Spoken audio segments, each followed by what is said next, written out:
it's Curtis Selby's time. Breaking down the stories every view will unwind. From left to right we'll see the light. It's balance we're chasing, no fighters fight.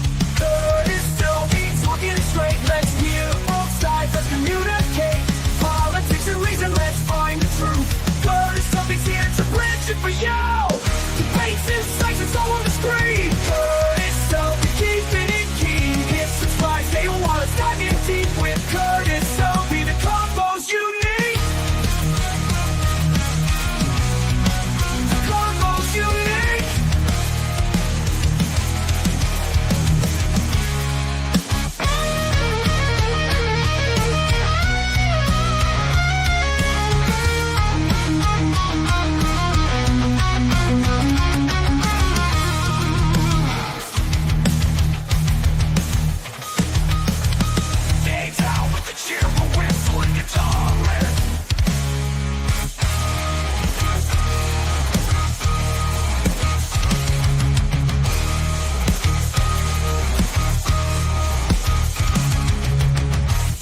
Insights, it's all on the screen. Curtis Selby keeping it keen. Hit subscribe, stay a while, let's dive in deep with Curtis Selby. The convo's unique. Curtis Selby talking it straight. Let's hear both sides, let's communicate. Politics and reason, let's find the truth. Curtis Selby's here to bridge it for you. Debates, insights, it's all on the screen. Curtis Selby keeping it keen. Hit subscribe, stay a while, let's dive in deep with Curtis Selby. The combos you need. The combos you need. The combos you need.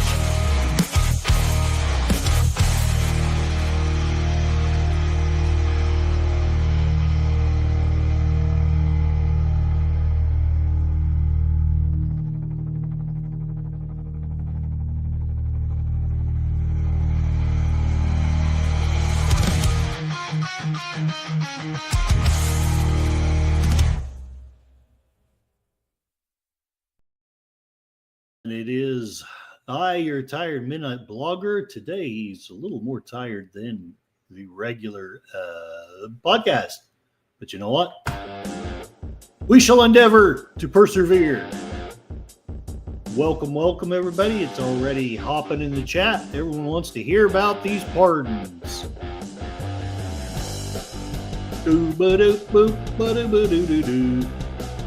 In this case, I am blogging not at midnight, but at 6:37 p.m. I tried to get here by 6:30. I'm not really as well prepared as I'd like to be, but you know what?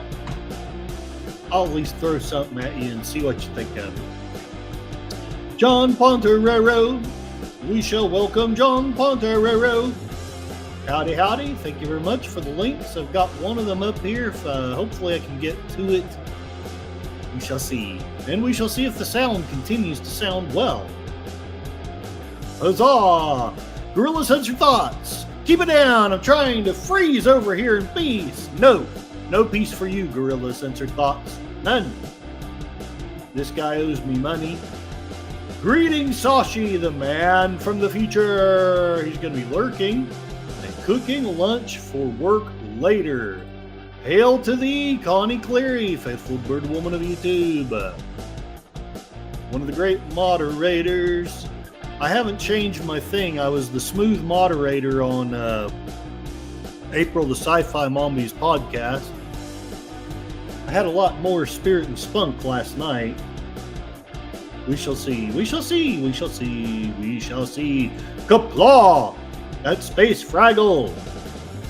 Glory to you and your house. We shall fight with honor. We need to. Nobody else does. Gorilla Censored Thoughts. I will say, Elon Musk is officially a complete dumbass. He runs the largest media platform and he sees how people manipulate and twist things. And he goes ahead and uses a gesture so easily taken out of context. No, I do agree with that. I will talk a very little bit about that in my pointless and partisan things that Curtis has found on X. Glory to you and your house. Yeah, I haven't had a chance to do anything with my stream elements, but the bot is running, and it's tired of me just advertising for Sci-Fi Mombi, so it's advertising for itself. Whiskey Flats Garden Railroad. If you're not guilty, you don't need a pardon. And there's going to be plenty of people on both sides of the aisle throwing that one out. You and I both know. Biden, your January 6th commission wouldn't need pardons if they're not guilty. Trump, January 6th people wouldn't need pardons if they're not guilty. Who's right? Who's wrong? Is anybody right? Or are they both big dodo heads? Glory to Connie Cleary and her beautiful, honorable birdies. You will fight like a Romulan. No, we will fight like lions. Now I'm reminded of the scene from The Three Amigos.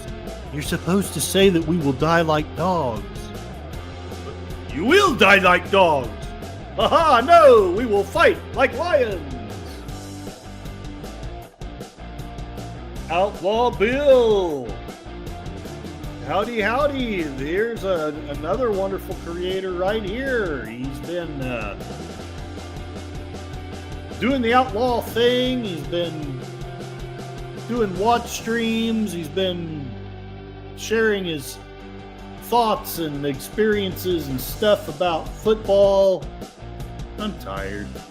Elon Musk is a grown man. He knew what he was doing. I cannot give him a pass on that one. We will see if he can recover.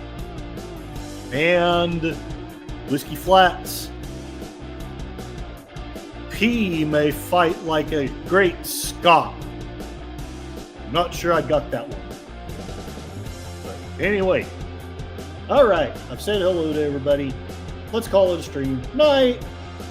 Doobie-doo. Okay, no. I can't do that. Whiskey Flats is actually here. He's staying awake when he usually needs to go to bed soon, so I'm going to try to make it worth his while. Having said that, though, I'm going to violate Poe's canon and share something boring to begin with. But hopefully important. It's important to me. I don't know. We'll see if it's important to you guys. I am only 13 subs away from having 700 subscribers. So if you know a person or two that you think would love annoying political commentary from a tired blogger, maybe share out, let them know. I didn't share out today. I was basically, it was all I could do to get the stream up and some vague stuff prepared. But also, I am less than 500 watch hours away from being monetized. So, if you want to watch 20, 30 minutes somewhere here or there, I am 495 watch hours away from the monetization. And while I'm here, before I get too far ahead of myself, I'm going to set up my usual poll. That's what it is. I am opening a poll. I am not an animal. I am human. I didn't even like my own podcast. Wow, what's up with that? And by the way, check out Sci-Fi Mommy's channel. One of these days, I promise I'll get my stream element to advertise other people as well. Okay, so start a poll for Thursday. Thursday, what should I talk about?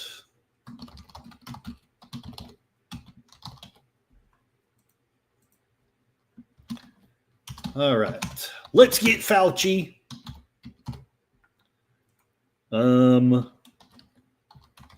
Trump is amazing. Elon Musk is a Nazi. Can we have peace in the Middle East?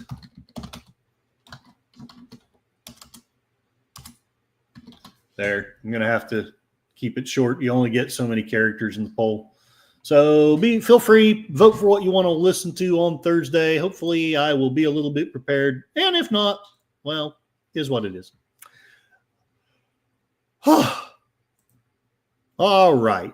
I shall begin. The Space Fraggle knows what he's voting for. I probably should have picked less controversial topics, but, tired bloggers do tired bloggery things. Let us begin with Politico sweeping pardons from Trump and Biden. Worry constitutional experts. I'm going to try to get back to being somewhat centrist, at least with the beginning of my streams. And then I will dive into the most horrible, rank, partisan stuff. And everyone will realize I'm a big dodo head. But anyway, over the span of 12 hours, count them, one president, two president, went on a clemency spree. The extraordinary wave of pardons Monday, just yesterday, wow, from Joe Biden as he left the White House and from Donald Trump as soon as he returned to it, demonstrate the potency of the Constitution's pardon power, but also expose its perils, constitutional scholars say. Whoever wrote this is a big fan of alliteration. Awesome sauce. The pardon power, a relic of English monarchs. God save our gracious queen. Anyway, it was adopted by America's founders as a way to extend grace and mercy in exceptional circumstances. It cannot be checked by Congress or the courts. They don't say this, but basically the only thing that we could really do about it would be to, alter the Constitution. In a country gripped by political rancor, which is not to be confused with the Star Wars monster, that power is increasingly prone to abuse, experts say. And we all know the experts know whereof they speak. Hey, look, let's buy some cologne. Both presidents on the same day stretched the pardon power to new questionable frontiers in wildly different ways. Pardons, the final frontier. These are the presidential powers and lawbreakers of incredible boldness. Their January 6th mission is to aggrandize and make massive profits against the law, to exasperate people on the opposing political spectrum, to boldly pardon where no one has pardoned before.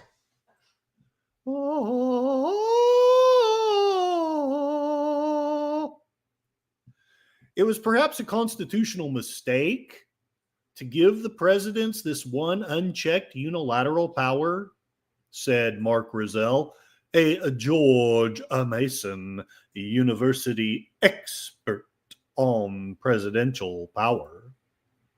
I think it's funny that the colleges don't mind presidential power when the president is using it to arbitrarily censor us. Then it's okay. We're going to make, great big committees about it. But, when we don't like it, it's bad. It's bad. Space Fraggle says, I don't think any pardons should be allowed. You do the crime, you do the time. I can absolutely understand. I don't know what I think about it, honestly, as far as pardons per se.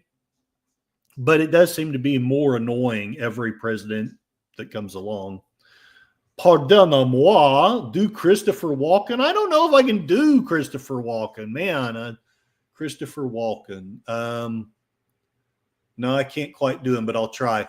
I'm seeing you're about to pardon your cousin. It's a very egregious crime. And then you move over to pick up your pen and you spill coffee. Trump, don't do it. You're going to waste coffee. Okay, it's as good as I can do. I'm sorry. All right. Madison believed that any power granted without institutional checks would be abused. The recent exercises of the pardon power by 2 presidents proves he was right. Honestly, I kind of agree with him, but I can't help but comment, why is it that it's just this last 24 hours of pardons we're worried about?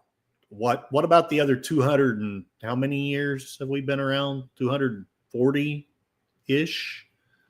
For some reason, that's okay. No problem with them. Gorilla Censored Thoughts. Don't give him any ideas, gorillas. I guess it's over now. He can't do it. But I'm surprised Biden didn't just pardon every single illegal alien. Space Fraggle says something. Oh, my Christopher Walken. Thank you. I go out walking after midnight. The orange man's bad, just like MSNBC said, and I'm walking after midnight, blaming my Trump. Biden kicked off the pardon binge when he granted preemptive clemency to political allies, including General Martin Milley, a former chair of the Joint Chiefs of Staff, COVID czar Anthony Fauci, members of the January 6th committee, and minutes before departing the White House, his own siblings and their spouses. In each case, Biden described them as potential targets of a vengeful Trump administration. And Trump is nothing if not vengeful. Trump, on the other hand, delivered massive blanket clemency. Not to be outdone. You think that Biden can over-pardon people? He hasn't even got a candle on our administration. We're going to over-pardon people to such an extent. It's going to be the most amazing thing. Nobody's ever going to out over-pardon the way I have. It's just going to be fantastic. It's going to be the most phenomenal pardoning. I don't know why. I'm just out of whack. Trump, on the other hand, delivered massive blanket clemency to virtually all of the roughly 1,600 people who have been prosecuted. Whiskey Flats, if you're still around later, remind me to take up something about this phraseology, who have been prosecuted. I think you know what I'm talking about. In connection with the attack on the Capitol on January 6, 2021, including hundreds of people who assaulted police and a dozen convicted of a sedition plot.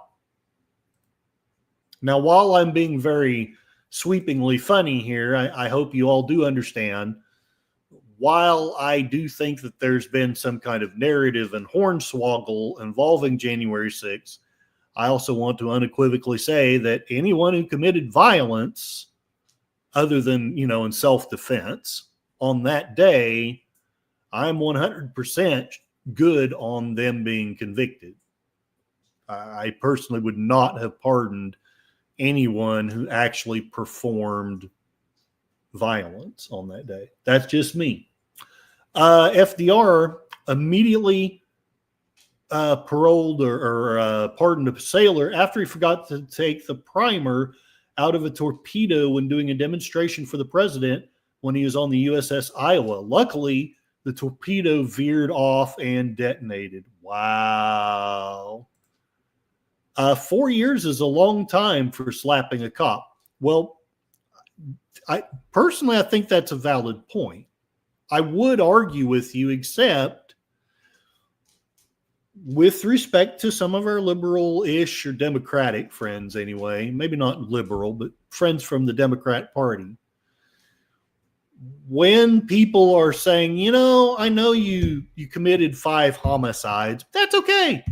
You robbed a bunch of stores. That's all right. That's okay.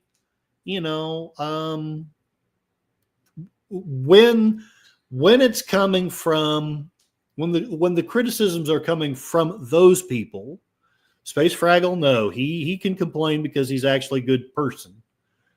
But when it's coming from people like that, yeah, it kind of seems like why do we have to give 4 years to these people when your people, your rioters, often don't see a day in jail? I think it's a legit question. The sailor was going to be sentenced to death. Wow. Yeah. If it's someone on our side, and I hope I don't sound like one of those jerks. Maybe I do. Maybe I sound like someone that's, the January Sixers, they're on my side. First of all, no, they're not. But anyway, let's go on with a joke. They're on my side, so it's okay. Whereas the rioters that were helping the leftists, they're bad people, so they need to be, it's just so annoying. If you're violent, and it's not in self-defense, you should go to jail. I am just saying, it should not matter if there's a D or a R by your name. And yeah, please remind me to talk a little bit about that later.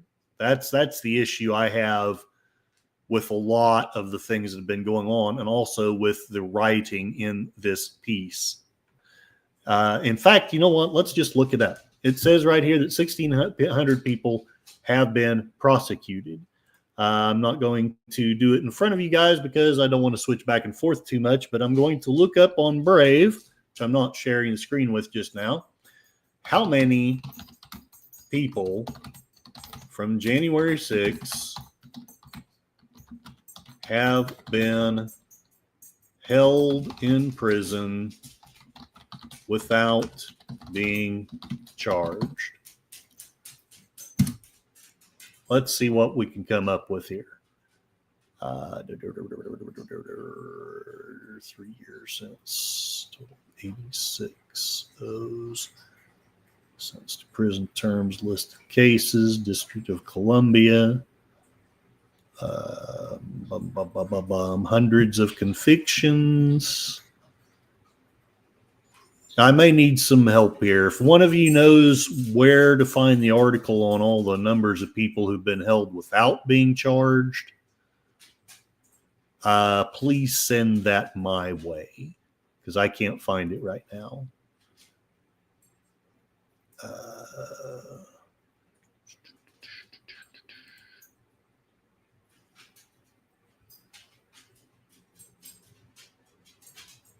Newly released from prison.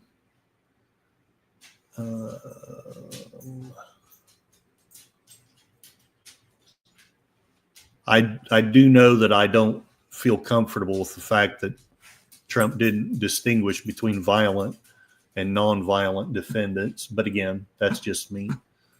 I'll continue to read this article. Oh, wow. DC is refusing to honor the pardons. Wow. Yeah, you might share that article with me, because that's, okay. I'll just keep reading this for a bit. Both sets of pardons drew bipartisan condemnation, but also a recognition that pardons are purely at the discretion of the president, and there's little recourse for abuses. The pardons by outgoing President Biden and incoming President Trump yesterday signal a dangerous new era in pardoning, said Bernadette Mailer, a constitutional law expert at Stanford University. We haven't seen these kind of blanket indemnifications in a long time.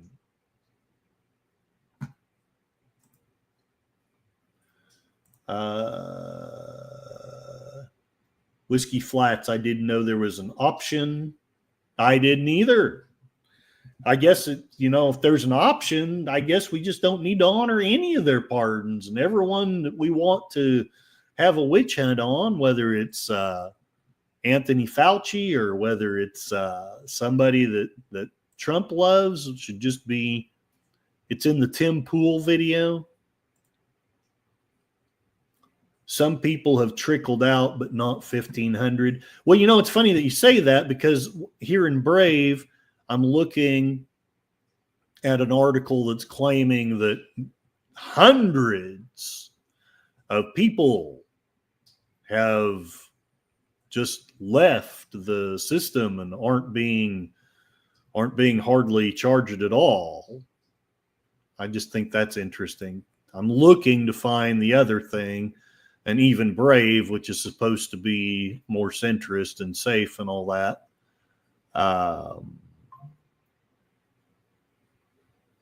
Even Brave doesn't really seem to give me what I'm actually looking for.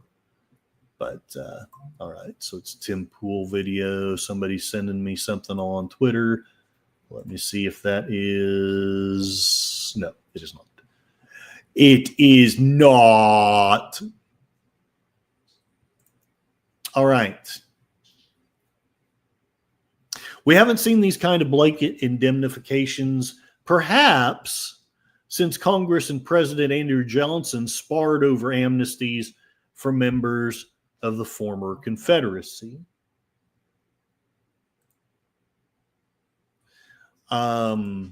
Alexander Hamilton, who is not going to give up his shot, wrote that he envisioned the pardon power as a benign prerogative to be exercised with scrupulousness and caution by presidents who would fear public condemnation for misuse. Yet all presidents in modern history have engaged in politically suspect pardons, typically at the end of their terms. Experts say a combination of other factors has encouraged more dangerous abuses of the power. Among them, the Supreme Court's recent ruling granting sweeping immunity to presidents for their official acts, including pardons, as well as the increasingly corrosive effect of the nation's polarized politics. The misuse of the pardon, they said, would lead to public cynicism about the power's originally intended use as a tool of mercy. I don't know about you, but I don't feel cynical at all. Stigmatizing good pardons and making the ordinary expectation that allies and people in your camp get automatic pardons is what this changes the landscape to, says John Barrett, a St. John's University constitutional law scholar. I think the expectation now is that a departing president in the last hour of serving in office pardons every family member, hanger-on, etc., for whatever they did. This kind of green light going for it as a crook. To be sure, Biden did deploy his clemency power in the final days of his presidency in ways that seem more closely aligned with its original purpose. Oh, here we go. They're going to show their partisanship. That's okay, because I will too. I think he commuted the sentences of 2,500 nonviolent offenders, and he granted clemency to 37 of the 40 people on federal death row, converting their death sentences to life in prison. Trump made similar pardons to nonviolent drug offenders and others in the final months of his first term as well. But the Biden pardon that will be best remembered is the sweeping pardon he granted in December to his son Hunter, who is facing sentencing in 2 federal felony cases. That pardon, it turned out, was a prelude to the other Biden family pardons he issued on his final day in office. And frankly, I may be in a minority here, but his pardoning of his own family members bothers me a lot less than a different pardoning. Sashi's back. Can I just say you shouldn't be surprised that Elon Musk is an idiot? Anyone remember his comments about the kids trapped in a cave in Thailand? His recent publishing of DMs with Asmongold. Now, look, the guy's got autism. I'm just putting that out there. I know it's not proven, and I know I'm not a doctor, but I have a son with autism. I know what some of the signs look like. He's autistic. And with deference to my friends who are autistic, because there's some people in this community who are diagnosed autistics, sometimes they do things that look really weird to us more less neurodivergent types. I'm not saying that gives Elon Musk a pass or you should give him a pass. All I'm saying is he's an autistic, and sometimes they're going to say stupid shit. I have more to say about that later. Some legal experts emphasize that the entire debate around pardon abuse is really about Trump, because it's always really about Trump. He's the only bad actor in this entire thing. He's repeatedly promised retribution against his political adversaries, notably including the Biden family. And Trump showed in his first term that he is willing to hand out pardons to protect his own allies like Steve Bannon, which, it's funny. Didn't Bannon serve time in jail? So what the hell good was that pardon to him? I'm just putting that out there. I don't even like Steve Bannon, but it just seems funny to me. He's pardoned, but he served time in jail.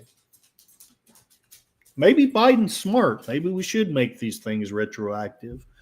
Anyway, Steve Bannon, Roger Stone, Paul Manafort, Michael Flynn. I've talked a little bit about some of these people. I tried to talk a little bit about Michael Flynn, but I think people just didn't get it or didn't care. Notably, Biden did not extend clemency to other ostensible political allies like former Senator Robert Menendez or New York Mayor Eric Adams. Mondays, see that it's proof. Biden's a good guy. There's two people he didn't pardon. So he's a good guy. Pardon me, but I thought we were talking about POTUS pardons. Yes. And it looks like freezer roulette tonight. Yes. So anyway, Monday's pardons from both Biden and Trump are evidence of the pressure that Trump is placing on the kind of rules of the road that made democratic institutions at the national level work, said Aziz Hulk. Hook. Sorry. I thought that the Incredible Hulk had changed religions. Anyway, he is a constitutional expert at the University of Chicago. He is known to get very angry and rip his shirt off. What's going on here is that Trump is exerting a gravitational force on his opponents and through his own behavior. I'll just let that comment sink in. Edward Foley, a constitutional scholar from Ohio State University, said the misuse of the pardon is just one symptom of a larger problem with America's political framework. The failure of impeachment proceedings to deter improper conduct and a political primary process that encourages extreme, unpopular positions. The recent precedents are disturbing, Roselle said, and will be seen by some future presidents as a license to to pardon friends, family, cronies without any consequence other than history's judgment. So, that is the opinion from Politico, written by Kyle Cheney. Not a pseudonym for Liz Cheney. But basically, a lot of experts are telling us what to think about it. What do you think about it? Gorilla Censored Thoughts. How does one get one of those pardons? I got a lot of shady stuff I want to do. Hey, me too. See, here's what we got to do. We've got to find somebody and get them elected president or governor at least, And then they'll just pardon the crap out of us when we do all of our evil, shady crap. Whiskey Flats, pardon me, but I am an agent of chaos. I hope I am pardoned since your leaders seem to be in a giving mood. I'll get right on it. Trump's right there in my back pocket. He does whatever I want to say. Okay, now,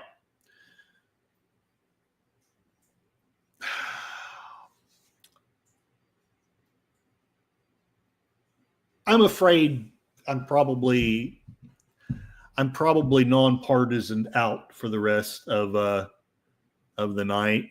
I'm going to be showing my stripes. So if that annoys, feel free to leave at this point. But that's the nonpartisan, and frankly, it's not exactly what I think, but I can respect someone who's coming forth and saying, hey, Biden's got a lot of shady pardons. Trump's got a lot of shady pardons. What in the hell is this? And thank you, Space Fraggle. I'm glad that the humor is actually landing. I'm just tired enough that I'm not really thinking of the jokes until they're already halfway out of my mouth. So hopefully I don't say anything too bad. And meow meow, Moira Kitty. We're going to get her elected governor, and she's going to pardon us for all the shady crap we do. That's my plan. That's what this is all about. All right. So as I descend into rancid partisanship, no, I'm not yet doing my random partisan things that Curtis found on Twitter. I did at least do a little bit of prep for this, and I had thought that I had found this and bookmarked it before, and I was going to share it then.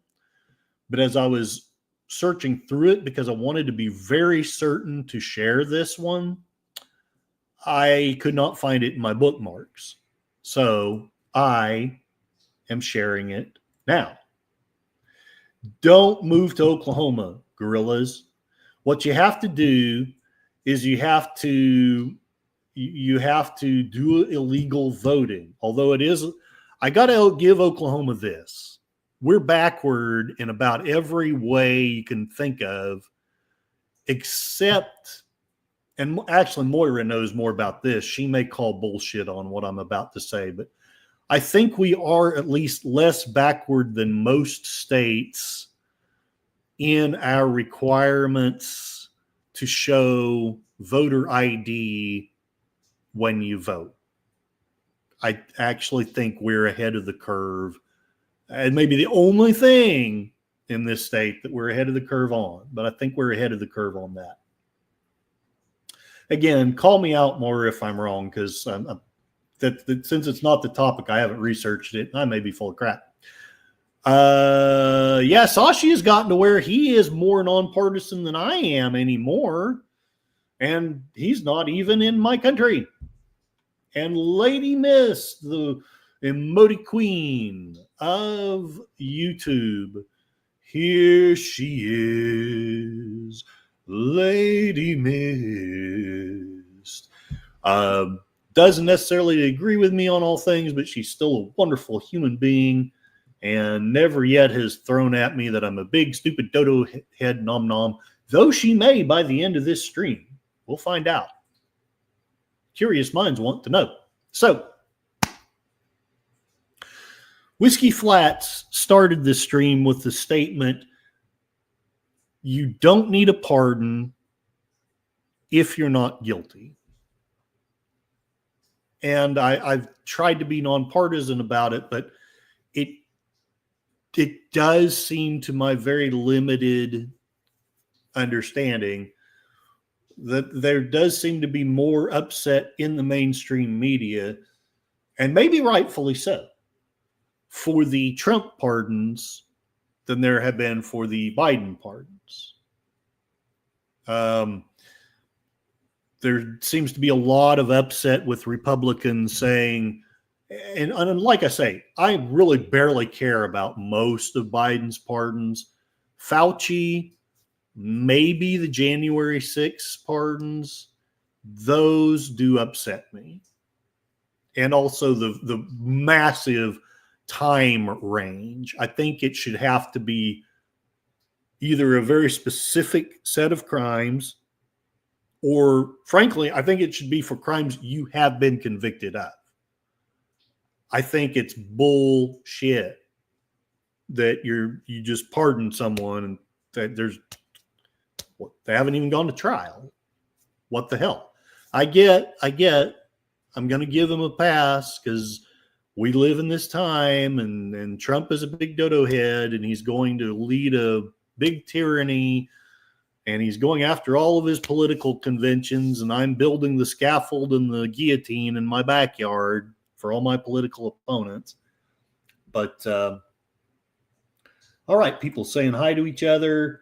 Space Fraggle has voted in 2 states. Each one made me show you his driver's license before he got a ballot. Well, then they were smart states. I love it. And maybe it's exaggerated. Please, like Lady Miss, you're in California, let me know. Here in Oklahoma, we have probably an incorrect view that there's all kinds of just voter fraud going on in the certain states. Let me know if that's a big ball of crap, because I don't know. I know what I'm told. Sashi's going to head to work. He's had enough of this stupid stuff. No, he's just got to work. So anyway, here's Curtis being partisan. Have you ever heard of somebody getting a preemptive pardon who was innocent of all crime? Who's just an innocent person? Have you ever heard of that? Just somebody getting a blanket pardon and they're an innocent person? But no, it's the president's own family. It's people that have been covering up for the president in addition to his own family. Is there an innocent explanation for someone to seek? And remember, this was when the shoe is on the other foot. Minnesota had me sign a paper, but I show them my ID in protest. Arkansas and North Carolina. Yeah. That makes sense. That scans. Preemptive pardons for family members. Would you do that if you knew you were innocent and just worried about outside forces? The answer to that is going to be no.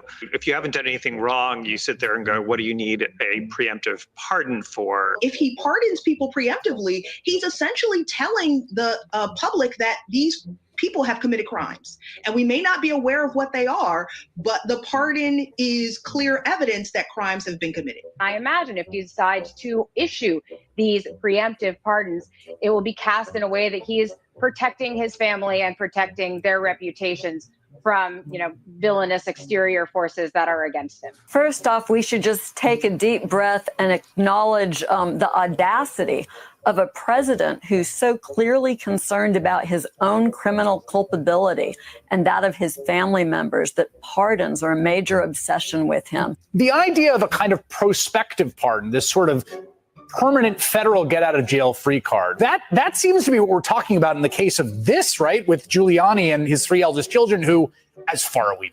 I'm going to pause it for copyright purposes.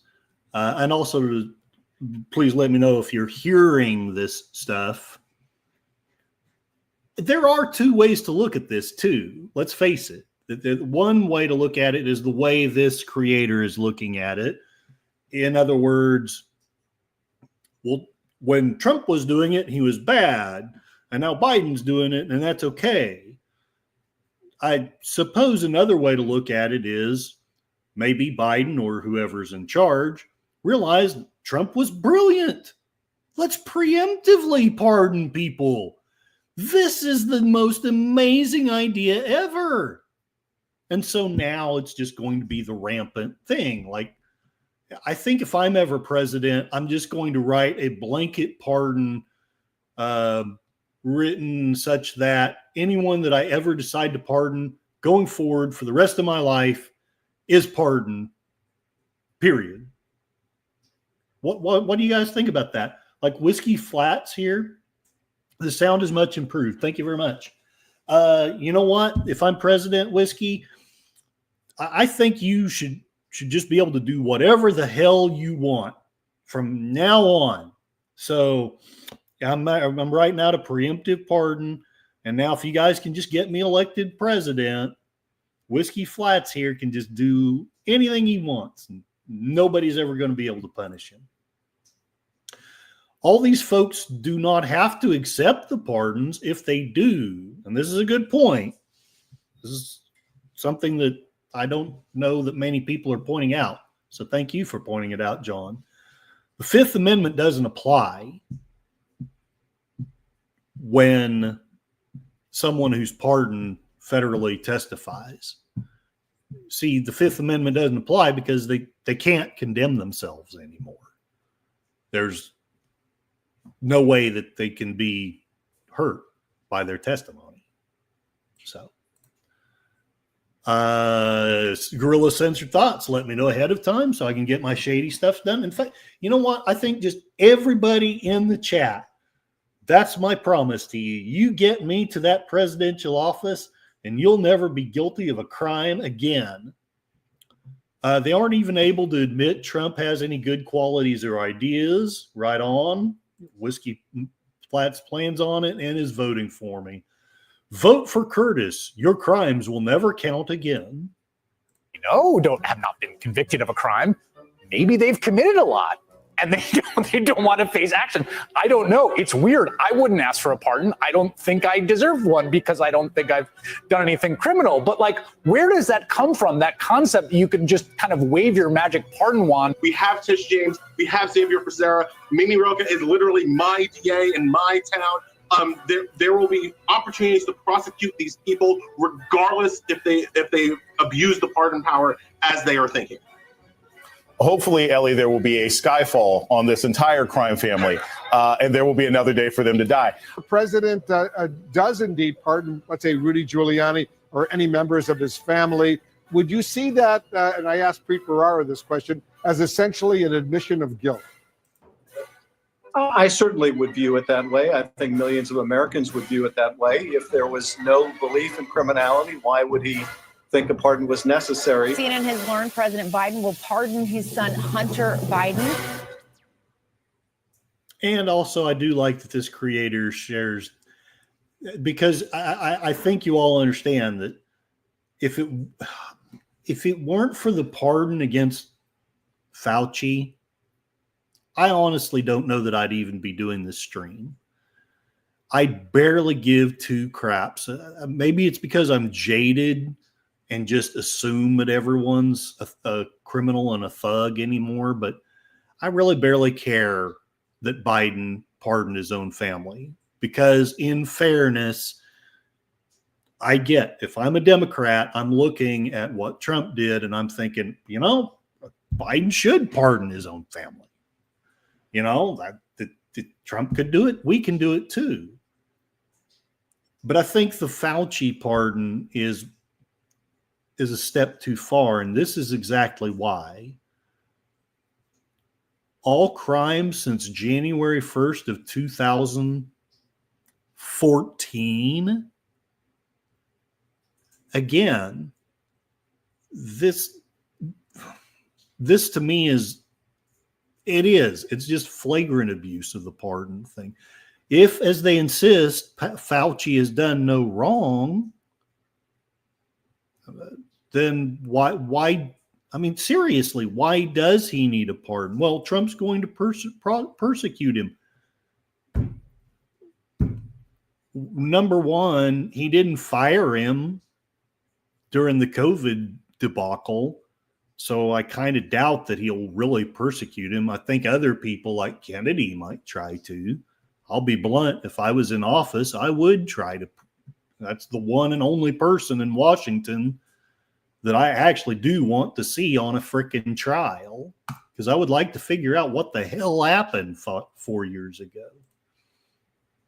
Guerrilla Censored Thoughts. Last night during the debate, he got two people to say something nice about Trump, though he did get eye rolls. Yeah, you did. I thought it was a good debate. I know I kind of almost got too partisan, but I'm trying to be more. I'm trying to be less wishy-washy. Shifty or correct, millions of Americans see it that way. Trump alluded to the theory that the January 6th committee members may have been involved in destroying evidences. And, if that's the case, that's not cool.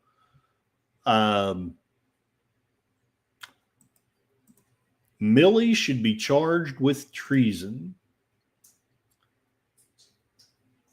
Yeah, no, Lady Mist, actually, you're 100% right. That's one of the reasons why it's a difficult thing. It's kind of like, and hopefully I'm not misinterpreting what you're saying. I really am agreeing with you here. I'm not being sarcastic, at least in this subject. But when someone says, I plead the fifth, and you just assume that that means that they are guilty of something,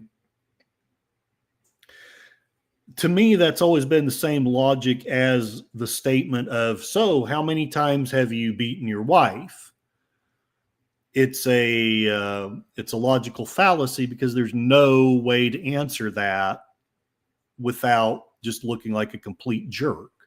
It's an unfair question.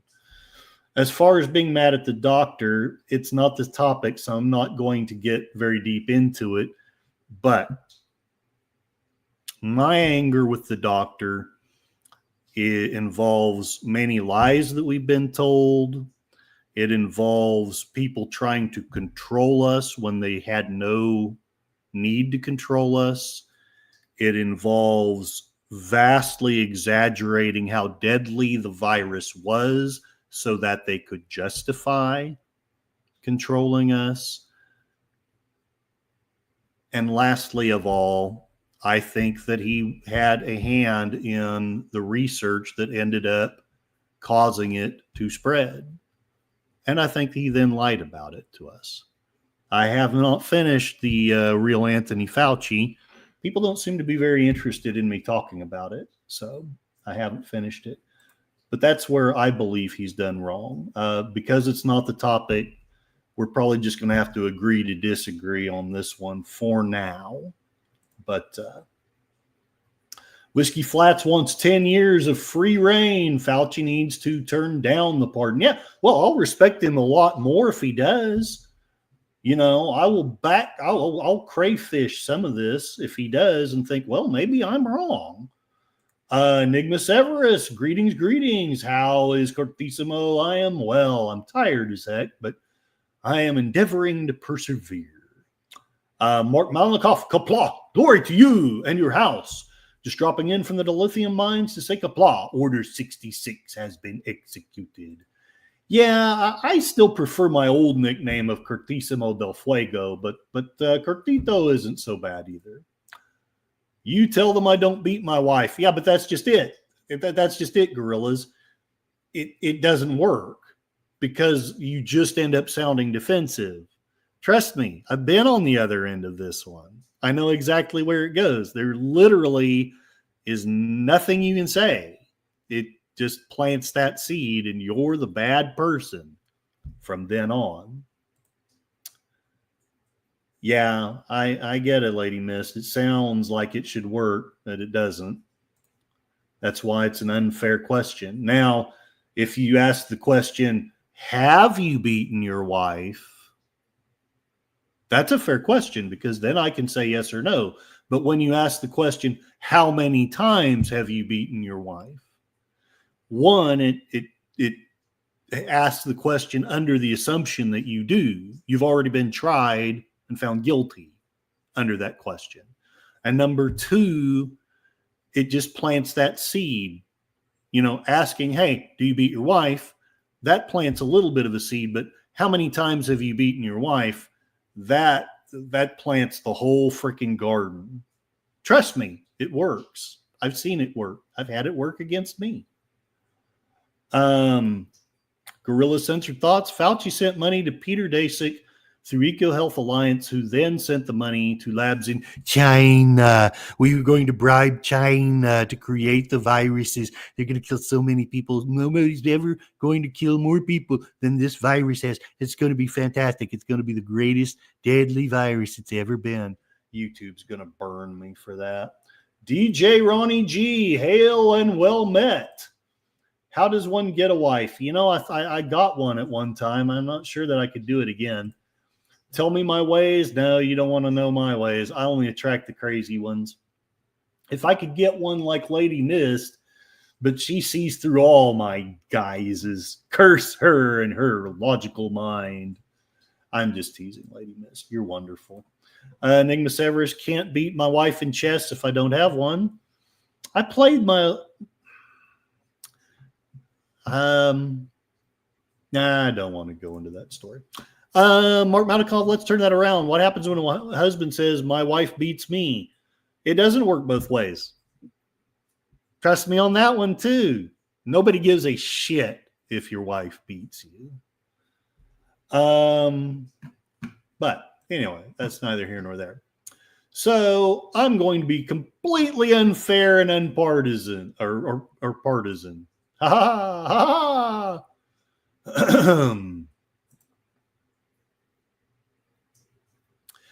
And I'm going to just skip to a video of Trump doing his executive orders. Let's see, what do we think of him as he signs his executive orders and pardons? Whiskey Flats is old and lame. Got to go to bed. I'll finish listening in the morning. Very good. I'm about halfway done anyway. I was not very well prepped for this, but this was one that John Ponterera shared with me. He shared two with me. One was longer, and I still need to listen to it. But again, I suspect that the pro-Trumpers are going to watch this and say, man, this is so cool. And the anti-Trumpers are going to watch it and say, what in the hell is he smoking? But, you know, we'll play a little bit of it and see what we think of Trump as he signs his multiple executive orders. I guess I should share this page, huh? La, la, la, la, la.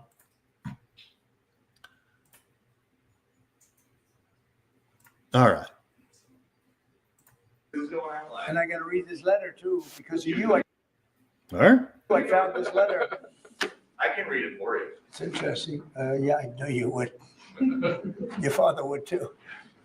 But is it anything he's wrong? Is it anything that people need to be worried No, about? I think it's terrible. I would like to find out what it is and tell the people.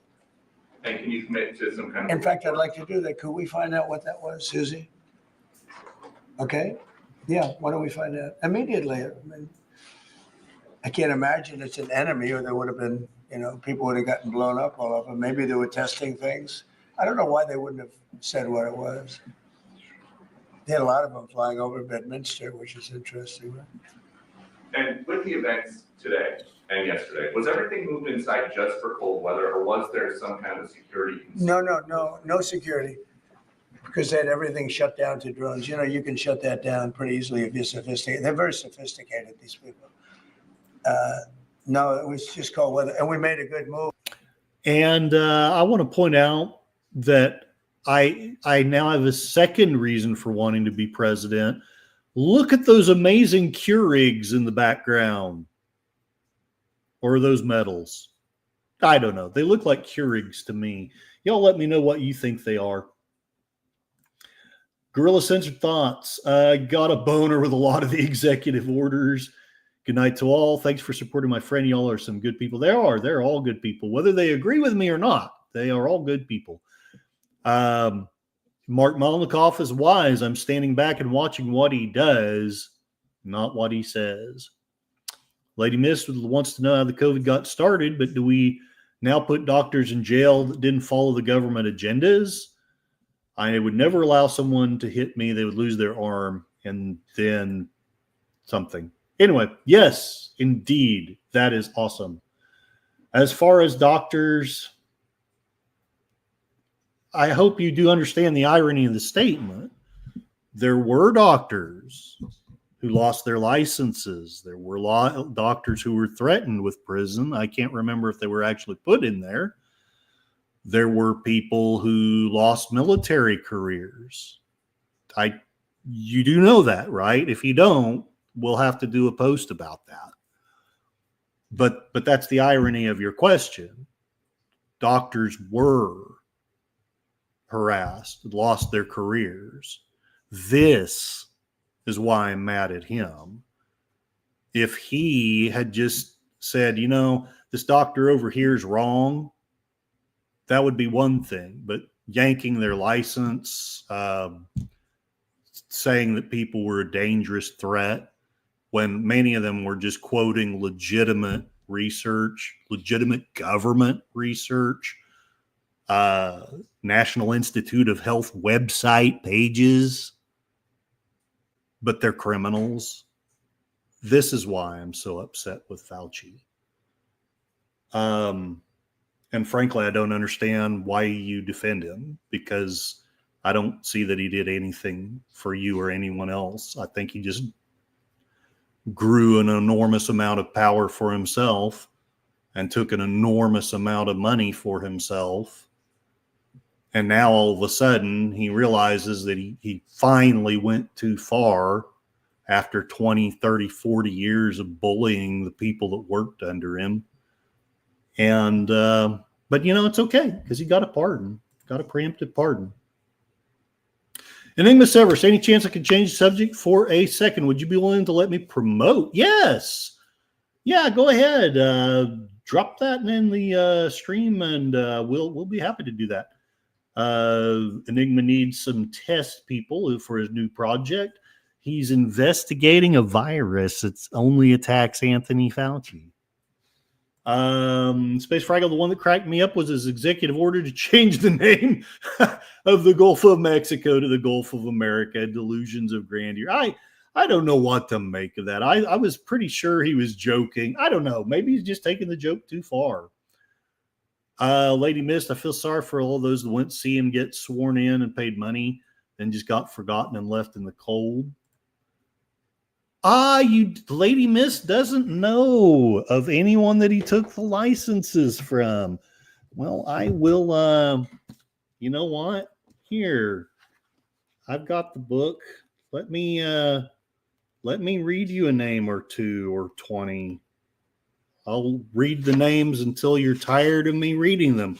Dr. Harvey Risch, Dr. Yale University professor of epidemiology, just so that you know these aren't just right-wing quacks. Dr. Robert Malone, the original inventor of the mRNA and DNA vaccination technologies. Dr. Geert Vanden Bosch, senior Ebola program manager. Dr. Michael Yaden, chief scientist and vice president of Pfizer's Allergy and Respiratory Research Division. Dr. Luc Montagnier, virologist, 2008 Nobel Prize winner in physiology and medicine. Dr. Wolfgang Wodarg, chair of the Parliamentary Assembly Council of Europe Health Committee. Dr. Peter McAuliffe, clinical cardiologist, vice chief of internal medicine at Baylor University Medical Center. Dr. Peter Doshi, University of Maryland School of Pharmacy Associate Professor, Pharmaceutical Health Services. Dr. Paul E. Merrick, founder, Frontline COVID-19 Critical Care Alliance. Dr. Pierre Corey, President and Chief Medical Officer of the Frontline COVID-19 Critical Care Alliance. Dr. Biram Bridle, University of Guelph, Associate Professor of Viral Immunology. Dr. Tess Laurie, World Health Organization consultant and physician. Dr. Didier Raoul, Director, Infectious and Tropical Emergent Diseases Research Unit of France. Dr. Peter Bregan, National Institute of Mental Health, Harvard Medical School. Dr. Merrill Nass, physician, vaccine-induced illnesses toxicology expert delegate to the U.S. Director of the National Intelligence Biothreat Study Program in 2008. Dr. Vladimir Zelenko, Medical Director, Monzi Family Medical Center. Dr. Charles Hoff, Dr. James Todoro, Dr. Scott Jensen, University of Minnesota Medical School Clinical Associate Professor. Dr. Ryan Cole, Dr. Jacob Pillel, Dr. Christian Northrup, University of Vermont College of Medicine Assistant Clinical Professor of Obstetrics and Gynecology. Dr. Richard Urso, Dr. Joseph Ladapo, Dr. Martin Koldorf, Dr. Michael Levitt, Dr. Satoshi Amura, Dr. Paul E. Alexander, U.S. Department of Health and Human Services Senior COVID Pandemic Advisor. Dr. Claire Craig, United Kingdom National Health Service pathologist. These are the first two pages. There are two more he finally goes into small print just so he can get a fair number of them in. All of these are people who were either threatened with the loss of their licenses or who were taken off of social profiles by the government. They are people who lost their practices, who lost their jobs. All of it's documented. Are you beginning to see why I'm upset with them? Love you, respect you, but there is no way in hell that a legitimate head of a government health organization can ostracize that many doctors, that many legitimate doctors, including Nobel Prize winners, and be someone who is actually working to promote science and working to promote your health and well-being.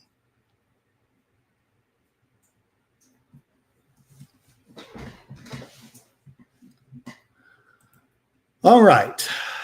John Ponderero, we're not drilling the Gulf of Mexico. What Gulf of? That's right. We're drilling in the Gulf of America. Not defending him. I don't know anything about his involvement. No, I understand. It's all good. It's all good. It's like I say, that's my sore point. Him pardoning his family, their family. Does it irritate me a little bit? Yeah, but Trump, like I say, Trump did the same thing. I would probably do the same thing in this environment. Fauci's a special case. Fauci's a very special case. And no, he doesn't need to be getting death threats, and he doesn't need to be, he deserves his day in court, but now he's never going to get his day in court. He's just been proclaimed innocent. And I guess that's fine, but that also means that we'll never get to the bottom of what really happened. And that's exactly what they want. DJ Ronnie G, I don't feel sorry for them, Lady Miss, just as I don't feel sorry for the suckers who watched the ball drop on New Year's Eve. Enigma Severus, anyone would like to try to learn Spanish? Oh, please see his new channel project. I did see some of those texts. I've just been running all day. Enigma is looking for feedback. You don't have to sub to him though. He's not hunting for subs, but you know what? Sub to him and give him some feedback, please. Now that I've been a big partisan dodo head and mean and bullying, go help Enigma Severus out. I just need people I'm not in-person friends with to see if the video is helpful or not. It is an intro. Please offer you on your own time. Please don't take away from Curtis's streams. Bye. So there. Lady Mist, he himself on his say, so he got their licenses taken, then he should be investigated. No one doctor should have that kind of power. Agreed. This is what I'm hopping up and down about. And fine, do some research, find out if I'm wrong, but all these things can be verified as far as these are all physicians who either lost their licenses or were not just censored, but just vanished from the internet because the Biden administration told Twitter before it was bought out by Musk and Facebook and YouTube that these are bad people. These people are not telling the truth. And I think that's, if that list only had 7 or 8 doctors on it, I wouldn't be hopping up and down. But when there's page after page after page, and fine, maybe 1 or 2 of them do turn out to be quacks, but you can't tell me that all those doctors are quacks. How did they even become doctors then? If you're saying that, then you're impugning our medical instructive system. You're saying that 2 pages of quacks have been allowed in. I'm not saying you are, but I hope you understand what I'm trying to say. Dadman Walking, welcome. And this is a great comment too. Look up all the stuff from the AIDS in the 80s that he said in the early days that he's run from. Yes. Thank you very much. It's not the topic of the thing. I need to get back on the topic. DJ Ronnie G, I think it's absolutely stupid waste of time to rename the Gulf of Mexico. I agree. I thought it was a funny joke at first, but now I think he's kind of taken the joke too far. What you read is confirmed information. Yeah, it is. Sorry. Let me see. Let me get to. He might not cite those, although I've read enough articles to know about nearly half of these people. If you would like, I have a stream that I started to talk about this book. And he does a really great job of citing, although again, I don't see a citation for each of these names, but I know enough from my own researches to know half of these people, or I should exaggerate, but probably a fifth of these people I've read personally the articles about them being disgraced. And most of them were very defamatory articles, but then you try to find out what these people did wrong. And the best I could ever find was they questioned the so-called science. If you really want a great discussion about it, Dr. Bhattacharya, I think is his name. He has a debate. It's the only debate that I've seen that was actually done and allowed on this topic that didn't just involve, well, you're all big dodo heads and conspiracy theorists. Dr. J. Bhattacharya. He is also on that list. Stanford University Medical School professor. If that's the only person you look up and research, you will find enough to appall the crap out of you. Gorillas grabs an eraser. Michael Nolas gives a full explanation on the entire process with shutting down specific people. Yep. Today, Fox broadcast had interviews with people who were arrested, forced to sign confessions of doing specific things they never did, so is justified in their arrests. Dad man walking, sorry, a squirrel too much, lol, but it's what I remember about him. No, I remember it too, and that's also in the book, but since it's not the topic of the book, he doesn't go into great depth on it. I learned more about that from the book Plague. And the book Plague, I wasn't trying to find out bad stuff about Fauci. I had no idea who he even was. I bought that book in 2019 before COVID had ever even been, before it was ever let loose or whatever the hell happened. Now there's things in that book that make me wonder about the narrative on the other side. Please don't get me wrong. Nobody's ever perfectly bad and nobody's ever perfectly good. But I learned enough just in that book to make me think something's not cool with what's going on here. And I was going to click on this. You'd be surprised, maybe alarmed at how many doctors should maybe not be practicing medicine. You have a point. You do have a point. But at the same time, I think that just using COVID as the litmus test, I don't think that was cool. I think the litmus test should have been the number of patients that were maybe not cured. That might not be the right word, but the number of patients that were recovered. That also is covered in this book. Again, I don't want to get too far off the topic, but there's a well-documented case of a doctor who was doing incredible work, had incredible recovery records, but he wasn't using, it's not that he wasn't using, the vaccine hadn't been invented yet. It hadn't come up. But he was having 80%, survivability rates where other people were not. This was in a This was with older clients who were the ones that were in danger, and they shut him down. They took away his license and they took him off the internet. I don't get it. DJ Ronnie G finally watched that video. It's a good channel. I need to watch it. Lady Miss, we'll look into it. Check out all those doctors. Well, you probably don't have time to check out all of them, but at least check out a few of them.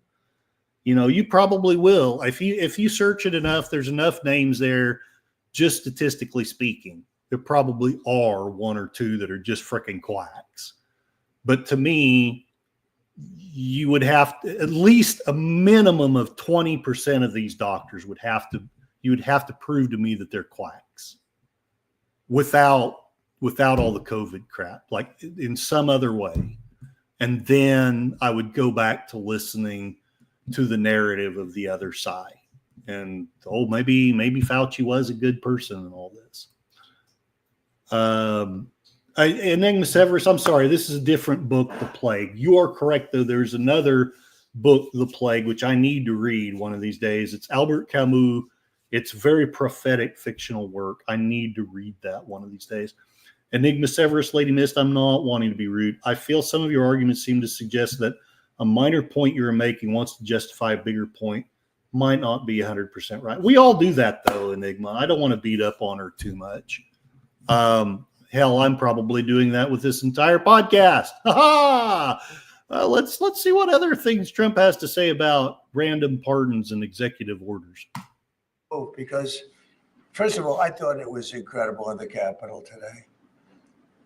You know why I liked it? Because I got great reviews on that speech. I got great reviews. Can you believe it? They actually. I thought about doing a thing about the speech, but unleashing energy. Yeah, unleashing energy production.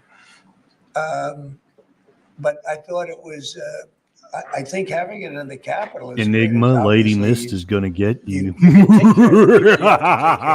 The city was booming, and if we would have done it outside, people would have been hurt because it was really cold. You know, it was like looked sunny, but when you stood outside for 10 minutes, people were running back in. It was really cold and really windy. The wind brings it down a lot. So we made the right decision. You couldn't have stayed. I don't think you could have had it out. You know how cold. Had a disaster if we did that, and people would have been hurt. If I do that, it's going to make me look very guilty. That's not the part I want you to hear. I think I'd be sitting here, frankly. If I did that, I don't think I'd be sitting here right now, because I would have shown that you're guilty. That President Biden. Okay, here's. I was surprised that President Biden would go and pardon his whole family, because that makes him look off my family. And I said, if I do that, it's going to make me look very guilty. I don't think I'd be sitting here, frankly. If I did that, I don't think I'd be sitting here right now, because I would have shown that you're guilty. But by pardoning his brother or brothers, by pardoning all of those people that he pardoned, by pardoning J6, the Unselect Committee, they destroyed all of the documents.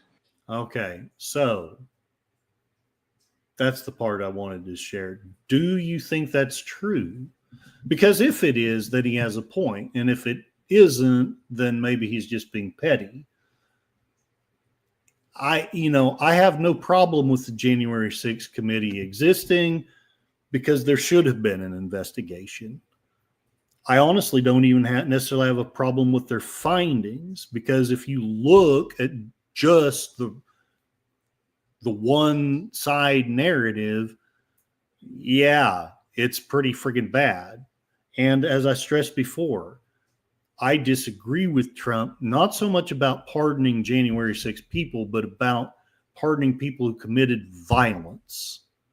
I think if you committed violence on that day, hell to the no. You know, you did your thing. Yeah, I know the argument. Well, the left did their thing. I get it. But if you wanted to convince me that you're better, the violent should keep where they're at. The non-violent, Now here's where I piss off the left. The nonviolent, I think that they've spent enough time. Because 4 years in prison, that's more than you can do for a murder in some states.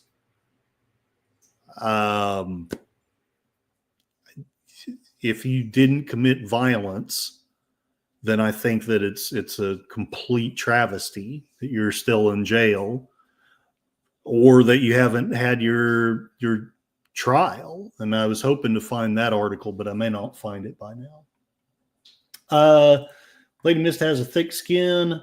It's from being around all those dragons. And Enigma Severus is just meaning, he's not just being mean. He's meaning many doctors have potentially bad practices. And I agree. I think a lot of them do. But there are many good doctors as well. The Michael Nolas explanation right before Election Day gave a good discussion. DJ Ronnie G is working hard on getting an old Star Trek game to do work so that I can do something that we all like. Ooh, nice. Echo chambers are boring and unproductive. Hell to the yes. Actually, I ran more from those I disagree with, especially how to improve my own argument. Oh, you learn more. Yes, that is true. Absolutely, that's true. Because if you don't, sometimes, all too often, when we're in our echo chambers, we think we know so much. We think we know what the opposition thinks. We think that they're a big bunch of stupidies. And don't get me wrong. Yeah, there's stupidies on both sides. And if you cherry pick your sources, you can make, it's like Gorilla said, you can do some editing. You can make anybody look like a moron. Anybody. DJ Ronnie G's only issue with the channel, I don't see anything unauthorized about work, but jokes aside, they have a few really good interviews about the Pacific Theater, destroyed on purpose or due to data migration. Interesting. Lady Miss, no argument, just asking. Oh, it's all good. That's how one learns. It's to inquire. I learned to be that way, taking my science classes. I love science. And that's another thing. Everyone's saying, trust the science.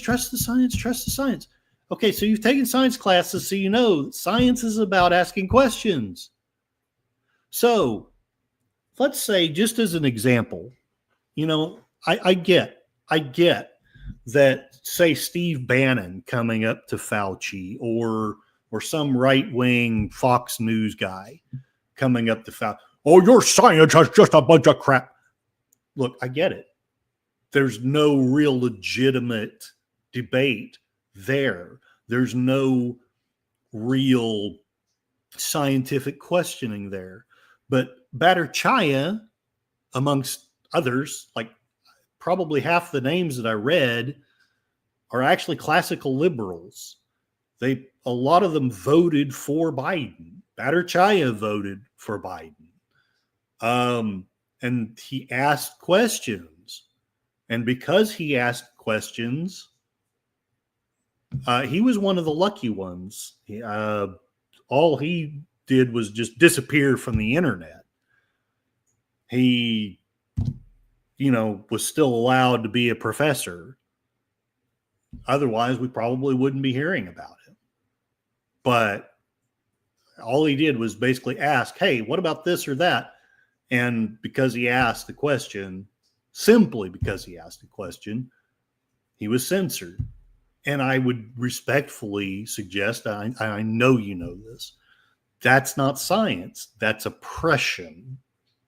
And that's what ticks me off. It's only a theory and less proven, and she questions everything, and that's a good thing. But again, a lot of these people were silenced for questioning. And as we were told, don't question the science. And I kind of get it. I get that they don't want a bunch of dumb morons that don't know anything about science questioning it. But when actual scientists are asking questions like they are supposed to do, and your answer is either shut up or you can no longer practice, or you're just a right-wing crazy person, or we're going to go to Facebook, Twitter, and YouTube and erase you from the existence on the internet. Yeah, that's not science. That's not cool. Enigma Severus is very rude. Take it back. Lady Mist, Enigma Severus, I question everything too, especially why one SI joints go out.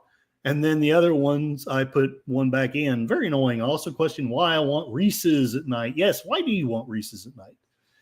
All right. Being in the infantry. Okay. Let's see what Trump has to say. If he has anything worthwhile to say about the Pardon January 6th committee. They deleted all of the information. There's no information. And a lot of the information pertains to Nancy Pelosi because she was given 100. I mean, you know this. It's on tape with her daughter. Nancy Pelosi was responsible for not taking advantage of 10,000 soldiers or 1,000. You wouldn't have you could have used 400.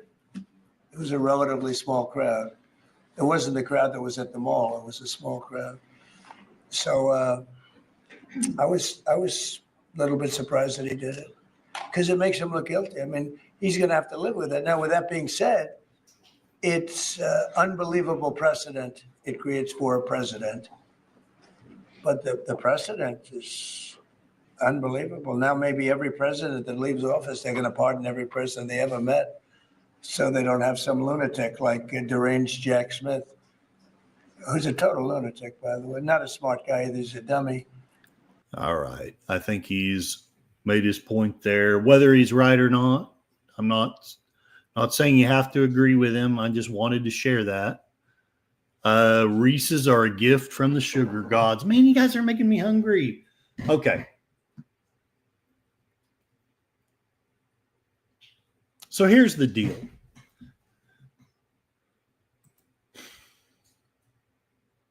I know I believed the narrative for a long time about January 6th. And on the debate that I had last night, the other person, and I want to be respectful to them, they're good people. They're very intelligent people. Frankly, they probably know more about it than I do. Take 5 for the salty sweet. The video of Nancy Pelosi talking to her daughter about this being her fault. This person I was debating was insisting that this was just Photoshop. They were insisting that all the video from the border of the thousands upon thousands of illegal immigrants just walking into our country with suitcases, she insisted that was all fake news. That was all Fox making stuff up. And I didn't bring it up at the time because honestly, I didn't want to be a freaking bully. And I felt like I was getting awfully close to being that. So I'm not saying I let her win, but I still tried to challenge her, but I tried to be not a terrible, horrible person.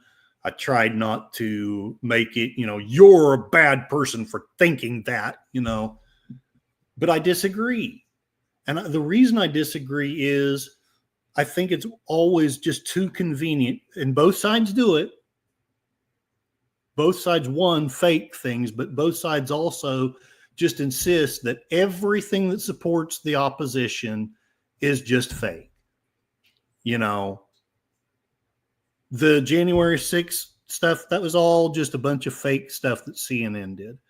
The people being allowed into the Capitol buildings by the police, that was just fake things that Fox did. And at the end of the day, I don't know about you, but I've gotten to the point where I don't think I believe any of it. I mean, that's the only way to be fair, right? Anymore. That it was all fucking fake. Like CNN filmed a fake riot, and Fox filmed a fake, welcome committee. I mean, since I don't know, I don't work for the film industry. I don't know. I cannot tell you which videos are legitimate and are not. I wish I could. But without knowing, I have to do one of two things if I'm going to be intellectually honest. I either have to decide that it's all fucking fake or it's all freaking true. And somehow neither side's narrative is perfectly right. And then I have to piece together what am I supposed to do with that? Enigma Severus, the pieces one at Walmart are $1.25, so good. I love them all. Student got me Reese's mug. Oh, with a moose doll. Nice, nice, nice. Lady Mist, okay, after saying that, he did just say that pardoning all the rioters, so it's fine for him. Yeah, no, you're making a good point. Even though I'm arguing my point, you're not wrong. We both are basically doing the same thing and saying the other side's bad, but yet we're doing the same thing. Our politicians are just nuts. So I'm going to make a little bit of a segue here. During the debate last night, I talked with, and again, this is a wonderful person. Please don't take any of this as they're wrong, I'm right. I really am just trying to figure out what the truth is. She may be right, I may be wrong. Lady Mist may be right, I may be wrong. Enigma Severus, he's just wrong. I'm kidding. But I remember believing the narrative of the left for 2 years about what happened on January 6th because I had all this video footage. I want to be fair about it. I was about to say something kind of rude about it because now I almost feel like it's been shoved in my face. But at the time, that might not be a fair thing. These things were being shown live, and it's hard to refute. It's hard to say, well, this is just fake when it's shown live. And so there's an image, and I can never find it. I cannot find it. I've looked and I've looked, and I know it's got to be out there unless it was faked. It's got to be out there. But it isn't something that supports the right's narrative. It makes perfect sense to me that they disappear that stuff all the time. It's something that supports the left's narrative, and that's why it baffles me why I can't find it. You would think it would just pop right up. But I remember seeing this guy, this dumb redneck guy, obvious white supremacist. I can't remember what was on his shirt. It wasn't a swastika, but it was something that made even a dummy like me think, oh yeah, that's a white supremacist. And he's waving this gun around, or at least it looked like a gun. I kind of wish that Enigma had seen it. He'd be able to tell me if it was a fake. And he's waving this gun around, and are you with CNN? And he's pointing it right at the camera. He's pointing it right at the camera. Oh, you with CNN? I got to tell you, if you are, I'm going to use this. I'm going to use this. And at the time, I was horrified. And I still am, but for different reasons. How could this be happening? This is crazy. This guy is obviously unhinged. How is he being allowed to be here?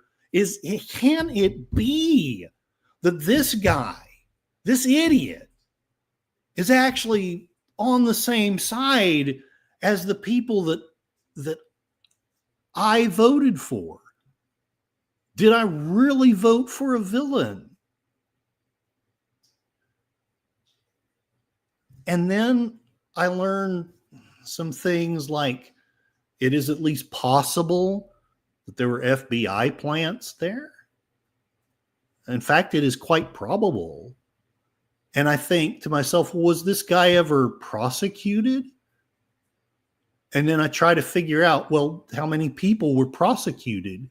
Because, I mean, if anyone, I don't, frankly, even more than the freaking QAnon shaman, who was just a joke, this guy surely has been convicted. I would convict him on a jury, and I'm a crazy right-winger. He waved a gun in the face of a cameraman. I don't care what side of the aisle you're on. That's not cool. But you know what I've heard about this guy since in the last 4 years? Nothing. Crickets. And for a couple of years, I just thought, well, that's because of all the chaos. There's just so much. But now I can't help but think, because I got to tell you, if that was a legitimate scene and I'm Biden or whoever's pulling the strings, I'm going to show that scene 24/7 for the next 4 years. I'm going to be reminding the right constantly, this is what you guys are. This is what you guys voted for. And they did do some stuff like that, but that guy, I haven't seen that image in 5 years, or however long it's been, 4 years. Let's get caught up in the chat. I'm just ranting now. They are both wrong. I agree. Enigma Severus. Wait, Lady Miss, the guy did make a clarification on that. Biden said he would not pardon his son, went and lied, did actually pardon his entire family. Yeah, I'm mildly upset with him about that. But honestly, Fauci is what really upsets me. Trump said he would pardon them when he got in office. Oh, Lord. That caught me off guard. Good. Gorillas might be on our archive.org. I guess I need to just keep looking for it. Was it Alec Baldwin? Well, you got me. It was, in fact, Alec Baldwin. I was confused at the time. Trump campaign saying he would pardon those who he pardoned, whereas Biden said he would not interfere. But Biden lied and went and did exactly the opposite and pardoned the whole family. To me, that's a good point. But I don't want to say that the trial is over. So please, those who think differently, please say what you think about that statement. Biden pardoned nearly everyone that went after his opponent. That is sketchy. As HE double hockey. Babylon Bees, January 6th, monumentally is great. Lots of great footage. I know people with Down syndrome who wouldn't be that. No, I agree. Like I say, I was baffled at the time, not just by the violence. I mean, that did baffle and frighten me, but it was really the stupidity. And don't get me wrong, I'm in Oklahoma, so I know there are people that stupid. There are. But even here in Oklahoma, let's just put it this way. Someone that's that stupid is not going to frickin' Washington, D.C. in Oklahoma without help, without money. So who paid for this guy? I mean, he looked so scruffy. I can't imagine that he was making more than 20, 30 grand a year. I don't mean to be all judgmental. Hell, maybe he was a billionaire, but he sure, his outfit did not shout out upper class. How did he have the money to be there? Well, the Proud Boys paid for him. Well, maybe. But then again, I want to know if he was convicted. John's talking about a mockumentary. On the flip side, I don't see people that burn down neighborhoods, set up autonomous zones, protested at colleges and public places, destroying property and assaulting people being put in jail. Hallelujah, amen, and God bless you. That is my other point. Again, no, I realize it's disingenuous of me as a right-winger, former right-winger, whatever you want to call me. It's totally disingenuous of me to say, well, that justifies January 6th and nobody should have gone to jail. I'm not saying that, and I know you know that. But at the same time, even back then, as my worldview was changing and I was believing the narrative, even back then, I wanted to know, and no one would answer me. Nobody in the media, none of my liberal friends who were convincing me to go down that road, they would just kind of act like I was a dumbass for asking the question. But I still have it. If we're prosecuting January 6ers, well and good. Why aren't we prosecuting the rioters? Well, they weren't rioters, they were protesters. Bullshit. Because if January 6th was a riot, people burning down their own neighborhood, setting up autonomous zones and protesting at colleges and public places, destroying property, that sure as hell is a riot. So why the double standard? And why is the double standard okay? Minneapolis, Portland, SF businesses burned down during BLM activities. You spelled Murderopolis wrong. I never could spell. Curtis tried to get me to move to Oklahoma in this winter. Can you believe him? Yeah, well, I am a bad person. It's so appalling to be in such cold weather because I'm stuck in colder weather. Maybe tomorrow will be better. YouTube will take me down. They hate it when I sing these songs and when I share copyrighted material. Oh, it's San Francisco. Okay, sorry, sometimes I don't think very clearly. They've had 4 years plus, couldn't find anything but something about sign or voting, not acknowledging he had a gun, whatever the stupid thing is. Yeah, I don't know. Was there a link? I want to see what type of toy. Well, that's just it. That's what I'm saying. I've looked for this for years. I've looked for it for 4 years now. Please, for the love of God, if any of you find this video and this image, at least so I know I'm not freaking crazy and didn't just imagine it. But I've not been able to find it ever since because I've been wanting to use it as an example on my blogs and I cannot find it. And it makes me wonder, why in the hell? We're at 5 degrees here. What are we at here? Man, I'm going awfully long.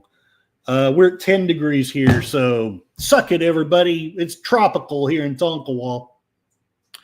Because we're in a government where he who has the gold or the power makes the rules. So that is the explanation as to why the double standards. If it was back in the 90s, oh yeah, well, yeah. But this was obviously this was in 2020, January 6, 2021. I was talking to my friend Whiskey Flats about this today. Because I really, like I say, part of this post isn't, I'm not here to pontificate, really. I may sound like I am, but I really am here to try to figure out what in the hell is going on.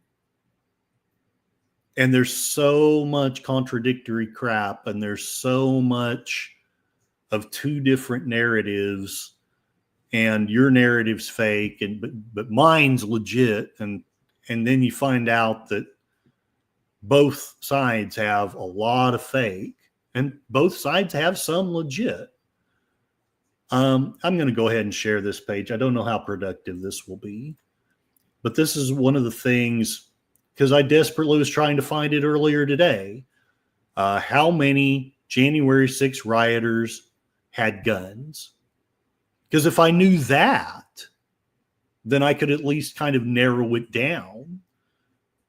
I mean, I'll click on a few of these, but to me, this is still a lot of confusion. PolitiFact. Well, here's why I'm saying it's confusing. PolitiFact has something about it. It's from 2021.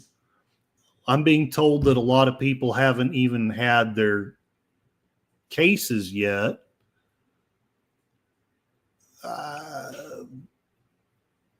I find nothing about that here in 2021.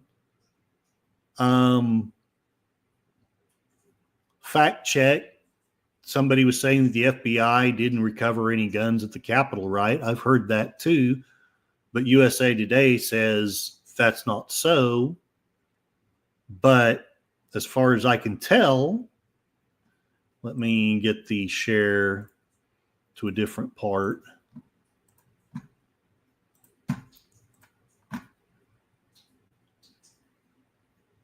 Doggone it. It didn't go.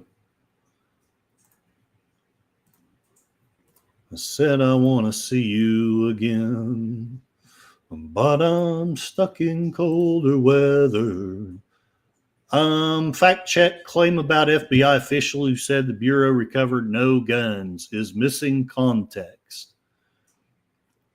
Here we have FBI Director Wray saying something. I don't even care. I just want to know about the guns. And of course, probably going to put me behind a paywall. Jill Sanborn, Assistant Director of the FBI's Counterterrorism Division, told the Senate committee the FBI did not recover any guns at the January 6th Capitol riot. Rioters who stormed the U.S. Capitol on January 6th, and let me reiterate, I saw a gun. I wasn't personally there, but on the footage, I'm no expert, but it looked like a gun. Again, I wish Enigma Severus had been there. He could tell me if it was fake. The stuff was deleted. Even our new commander explained that a lot of that stuff was deleted, like the Hillary emails, the missing laptop, which they have, but pretty well scrubbed. Adam Schiff just got censored today for misleading us. What a display the Dems put on. Very sad all the way around. Gorilla Censored Thoughts. I'll take John's 5 degrees if you'll take my negative 40-degree wind chill. I'm not looking forward to this month's gas bill. John, I would actually like skiing more in single-digit weather, not lift lines and snow cuts better. Right on. After a March 3 meeting of a joint oversight Senate committee investigating the riot, again, this was in 2001. Which, I mean, it's closer to the time, but it's annoying because so much has come out, and yet the internet still wants to just spout out the same stuff that they were spouting out 3 or 4 years ago, and then you find out that half of it's been debunked. I don't know that it has been. I'm just saying this is confusing as hell. After a March 3 meeting of a joint oversight Senate committee investigating the riot, some outlets seized on testimony from the FBI Counterterrorism Division Assistant Director. Now, here's another question of mine. There was a lot of contradictory testimony from the frickin' FBI. Which part of the FBI are we supposed to believe? Are we supposed to believe the 50 that signed the Steele dossier, which has been debunked and CNN has admitted it? Or are we supposed to believe this lady? I don't know. I have no idea. Some outlets seized on the testimony from an FBI Counterterrorism Division's Assistant Director. The Bureau had not recovered any guns during the incident. Senator Ron Johnson of Wisconsin asked Jill Sanborn, Assistant Director of the FBI's Counterterrorism Division, how many guns the FBI had confiscated in the Capitol on January 6th. To my knowledge, none. Sanborn is quoted as saying in several outlets, including the Epoch Times. The Epoch Times was quoted at least once. That leaves out the first part of Sanborn's response when she declined to speak for the D.C. Metropolitan Police Department or U.S. Capitol Police. The U.S. Department of Justice has charged at least 3 people on gun charges stemming from the January 6th riot.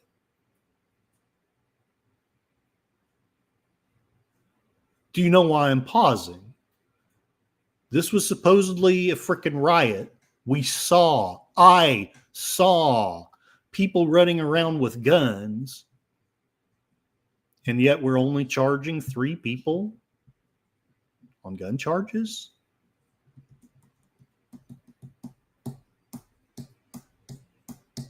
Including one whom prosecutors said Metro Police found carrying a loaded handgun with an extra magazine. What Sanborn said is that Johnson has already questioned whether it's fair to call the U.S. Capitol riot an armed insurrection, as House Speaker Nancy Pelosi and others have. And of course, the internet is going to show you women with bras while I search.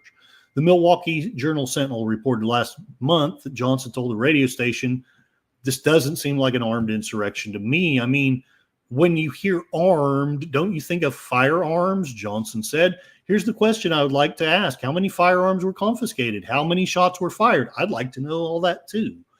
I'm only aware of one. I'm aware of at least one myself. I mean, personally, me, myself, but I'll defend that law enforcement officer for taking that shot. It was a tragedy, okay? But I think there was only one. Johnson asked Sanborn those questions on March 3 Joint Oversight Committee hearing investigating the riot, asked how many firearms were confiscated. Sanborn said, to my knowledge, we have not recovered any on that day from any of the rest at the scene at this point. But I don't want to speak on behalf of Metro and Capitol Police. To my knowledge, none.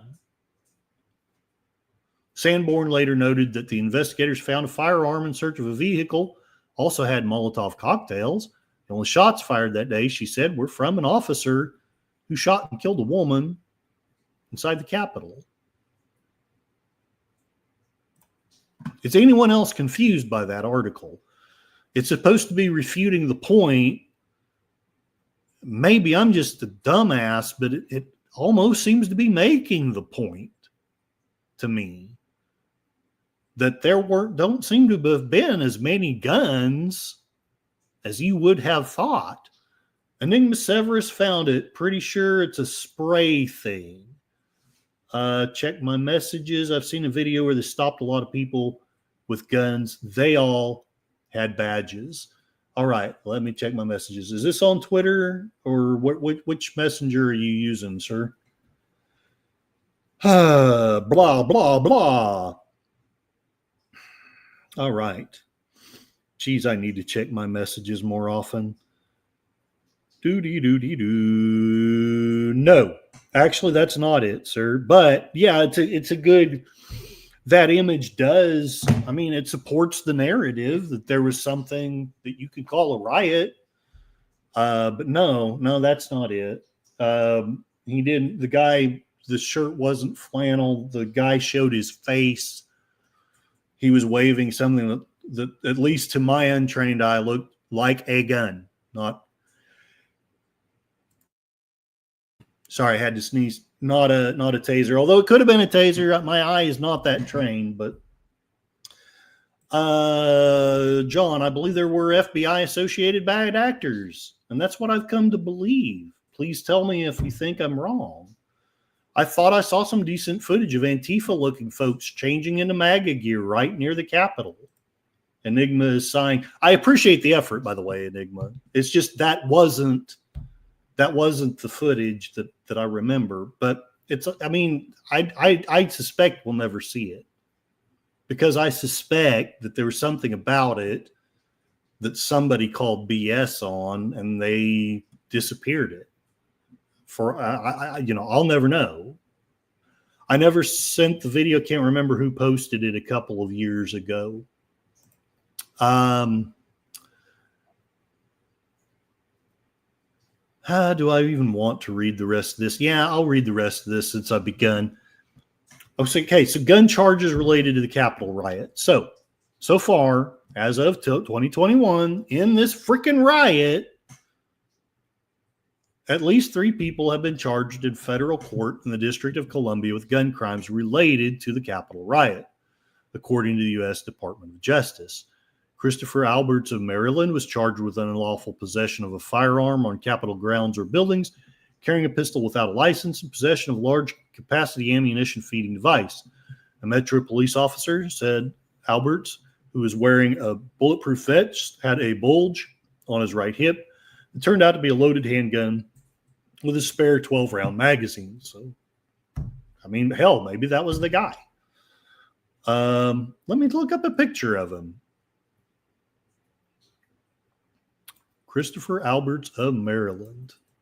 Was he the dummy that waved his gun in a CNN camera?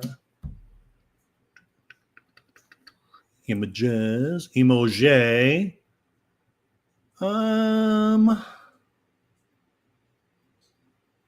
Possibly.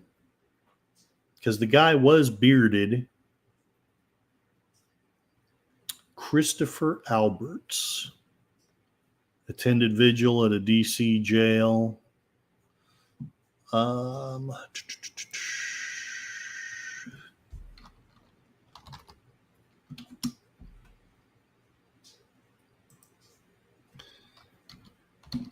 need to get moving on this. Video of Christopher Albert waving a gun at CNN camera. Nope. Nothing there. Nothing to see here, citizen. Enigma Severus, there are pepper balls launchers that are legit toys, only send pepper balls and not actual projectiles. Fun fact, this is why it is federal law that child toys must have orange tape on the ends. Child toys can no longer look like the legit adult toys. Right on.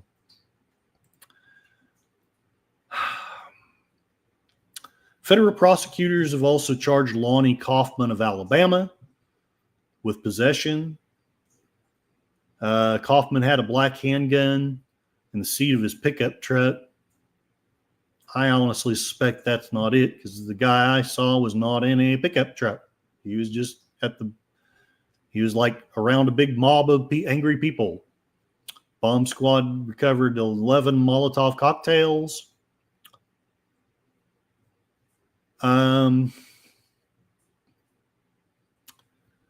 FBI investigated a text message that Cleveland Meredith of Georgia allegedly sent, claiming he was considering going to Pelosi's speech and putting a bullet in her noggin. FBI agents discovered a pistol, assault rifle, and approximately hundreds of rounds of ammunition. So, as of 2021, we had 3 people, but we don't have, I guess I need to just look them up. I'm going to go ahead and take the time. Lonnie Kaufman of Alabama. Boy, we're going to get them Southern boys. Lonnie Kaufman of Alabama.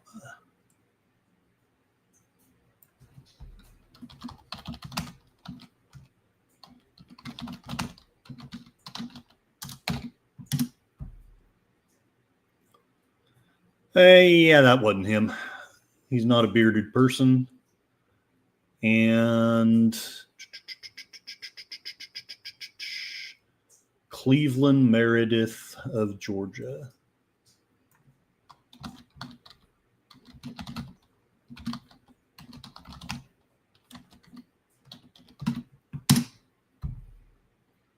Nope. None of these people are him. So, our ultra competent government who wanted to arrest tons of people on gun charges, they had to want to. They had to. If it was a legit riot, then you want to clear up as many of the rioters as you can. And if it's not a legit riot, you want to oppress as many people as you can. Am I wrong in my thinking? So we got 3 guys, but we didn't get a guy who literally waved the gun in front of a camera. Please, somebody explain that to me. I know the friend that I was debating with said, well, that's because there's so many people to investigate, but he was on live TV, live national TV on CNN. And we don't prosecute that guy? Please, somebody make it make sense to me. And I mean that because no matter which narrative is correct, I'll be blunt. There's only one explanation right now that makes it make sense to me. And I think you all know where I'm going with that. Anyway, there's missing context in this fact check. So let's see if this fact check is finally going to unconvince me that Jill Sanborn didn't know anything about guns. The claim that the FBI's assistant director of the counterterrorism division told the Senate committee that the Bureau did not recover any guns is missing context. While Jill Sanborn did say the FBI had recovered no firearms at the riot, and that just baffles the crap out of me, outlets quoting her have removed the first part of her quote when she notes she cannot speak for other law enforcement agencies. I already know that. Frankly, I don't see how this fact check helps us get any closer to the truth. Do you guys see it? Maybe do you guys see something I don't? Thank you, fact checkers. I'm so very happy. And now I'm going to go just full out partisan here. Remember, the justification for voting for Kamala and not Trump is that he is a Nazi, he is a neo-Nazi, he is a proven white supremacist. And therefore, we have to throw our support to Biden.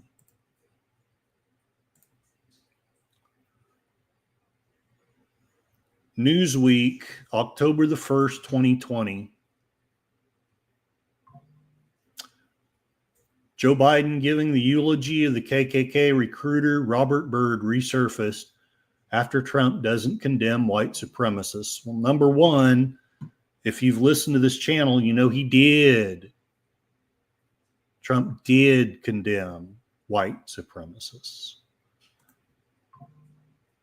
Yeah, Elon is the Nazi of the week. I'm getting there, I promise.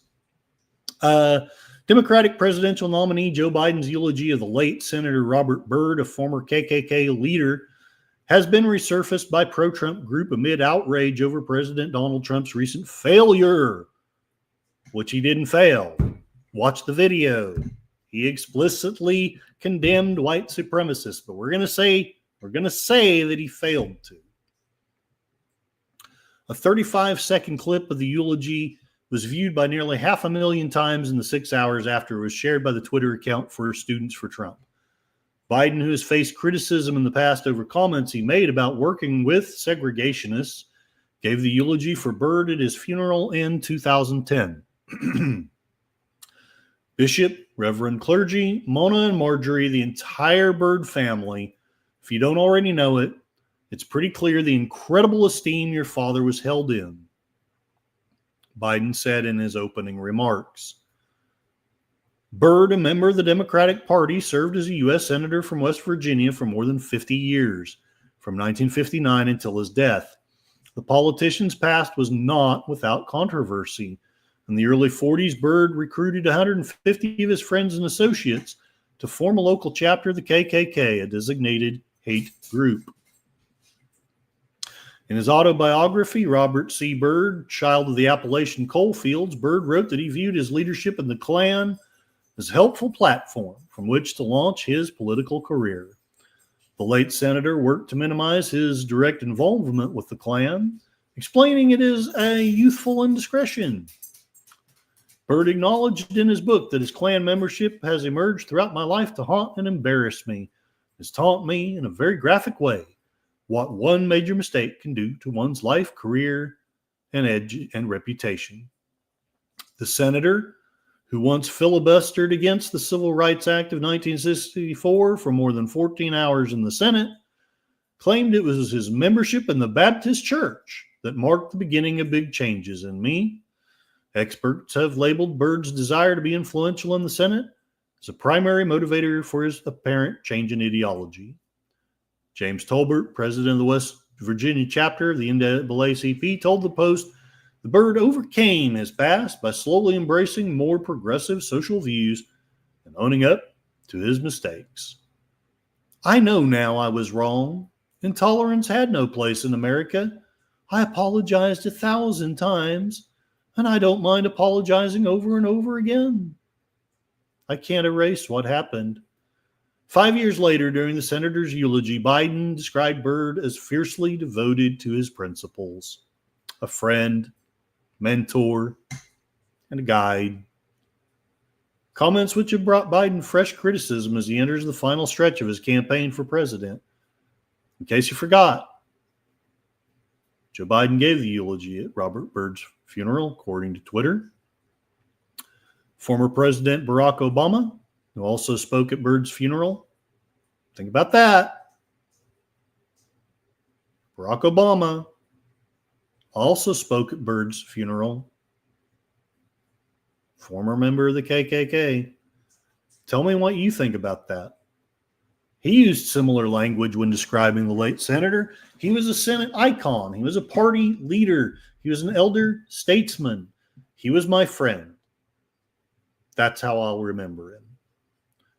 Neither Obama nor Biden's speeches ever mentioned Byrd's history with the Klan, but Obama hinted at Byrd's controversial past twice. The first time Obama visited Byrd, the senator told him, "There are things I regretted in my youth. You may know that." And I said, "None of us are absent some regret, Senator. That's why we enjoy and seek the grace of God." Obama went on to praise Byrd for possessing that quintessential American quality, and that is a capacity to change, a capacity to learn, a capacity to listen, a capacity to be made more perfect.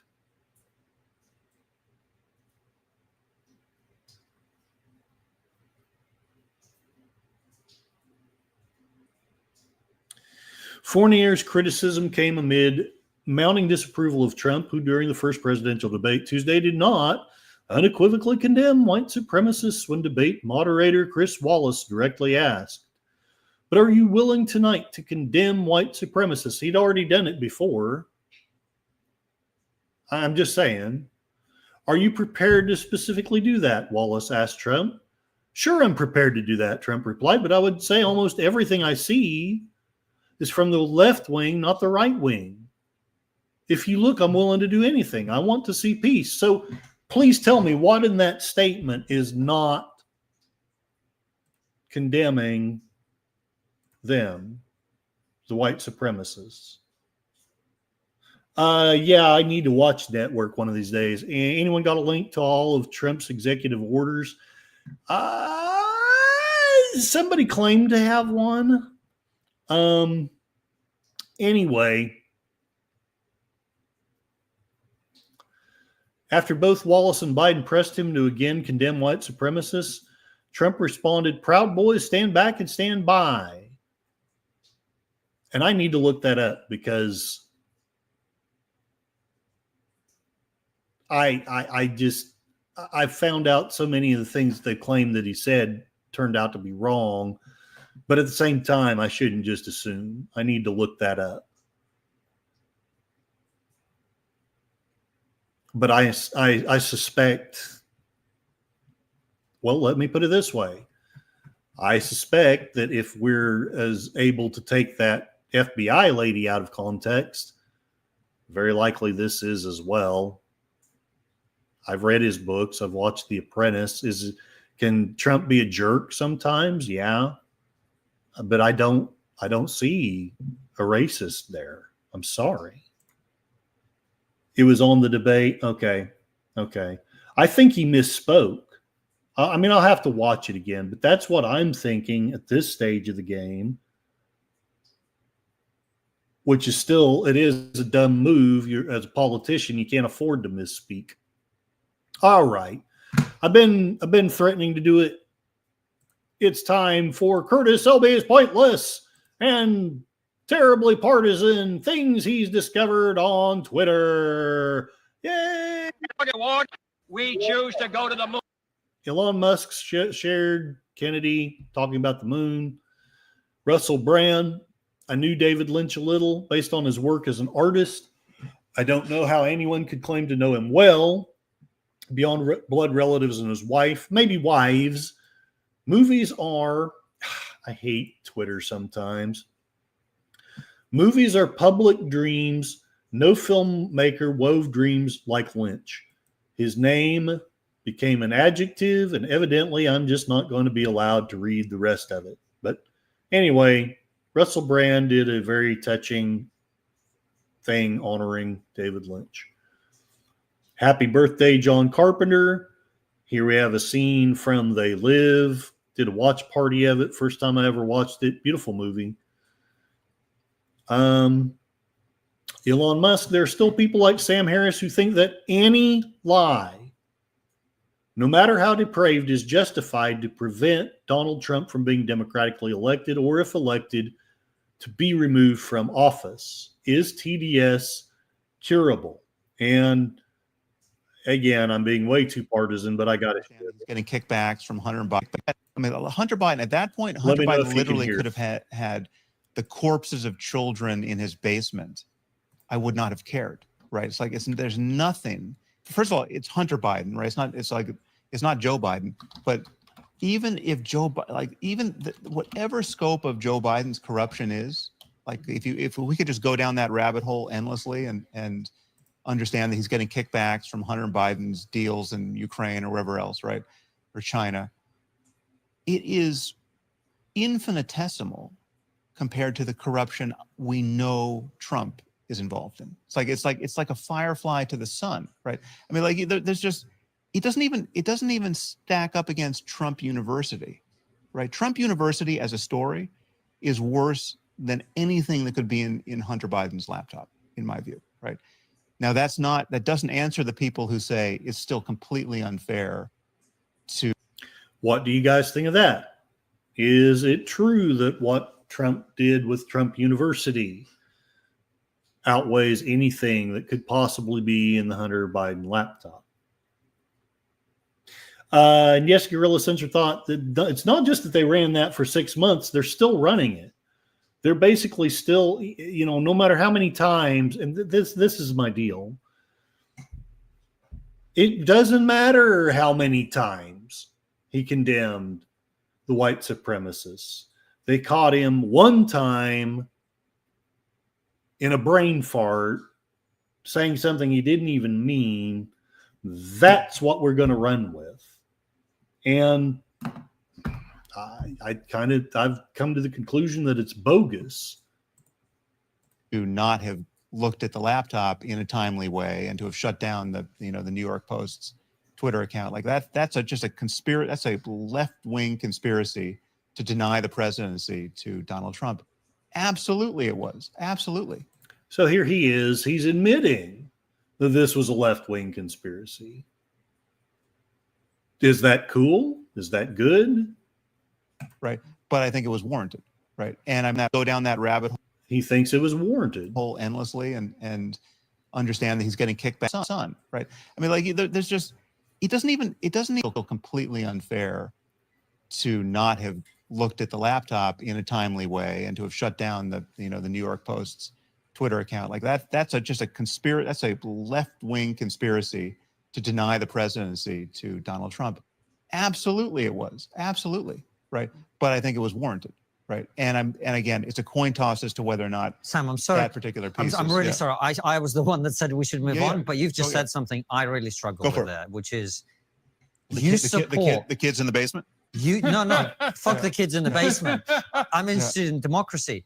You're saying you are content with a left-wing conspiracy to prevent somebody being democratically re-elected as president. Well, no, I'm content. Well, but the thing is, it's just not left-wing, right? So Liz Cheney is not left-wing, right?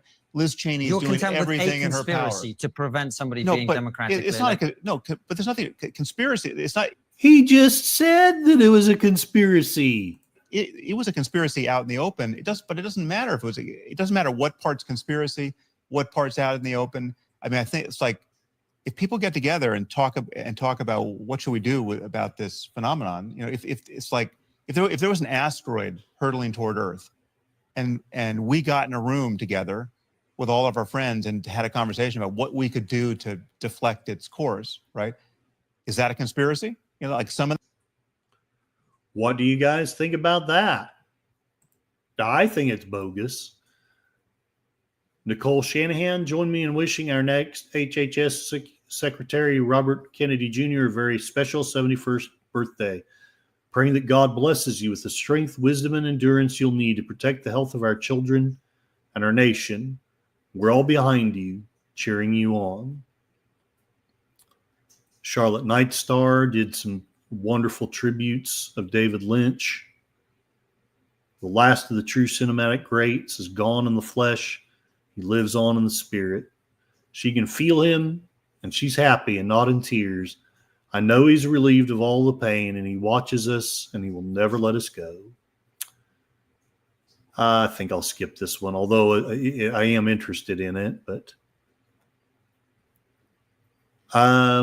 Inspiration TV, PJ with Make More Orville Nation. Starlink has provided 1,350 free kits to fire departments and other disaster response organizations for the LA fire. How can you hate on Elon Musk? Danny Trejo, 1987, on the set of Death Wish 4, The Crackdown with Charles Bronson. This gentleman, they're getting harder to spot as their technology advances. The 600 series had rubber skin. We spotted them easy. These are new. They look human. Sweat, bad breath, everything very hard to spot. David Lynch tribute by fans outside of Bob's Big Boy in Burbank, California. For 7 years, David Lynch had the same thing for lunch here every afternoon at 2:30 p.m. A Bob's Big Boy chocolate shake and coffee. John Carpenter, I got to be friends with David Lynch when we were both at Universal years ago. Very kind man. He was a fan of Bob's Big Boy. So was I. I'm going to miss him. Rest in peace, David. NASA. Keep your eye on the donut and not on the hole. In memory of David Lynch, we will continue to explore the otherworldly and the unknown. We will focus not on the loss, but on what we gained from the years we shared this planet with you. We will see you in our dreams. Elon Musk sharing one of his rocket successes. Ringo Starr, I want to thank everyone for their support and love for my new record, Look Up. At the Ryman in Nashville, I had a great time. Peace and love. Charlotte Nightstar sharing the Criterion Collection. We love you, David Lynch. Good night to a truly once-in-a-lifetime artist who not only changed cinema forever, but altered how we experience the world and showed us what it really means to dream. No more blue tomorrows. Rob Schneider, LA County, 72 genders, but 0 operational fire hydrants. I'm going to skip this one, but this one is basically with Speaker Johnson talking about Biden, how he knew he had dementia, and I don't know what to make of it.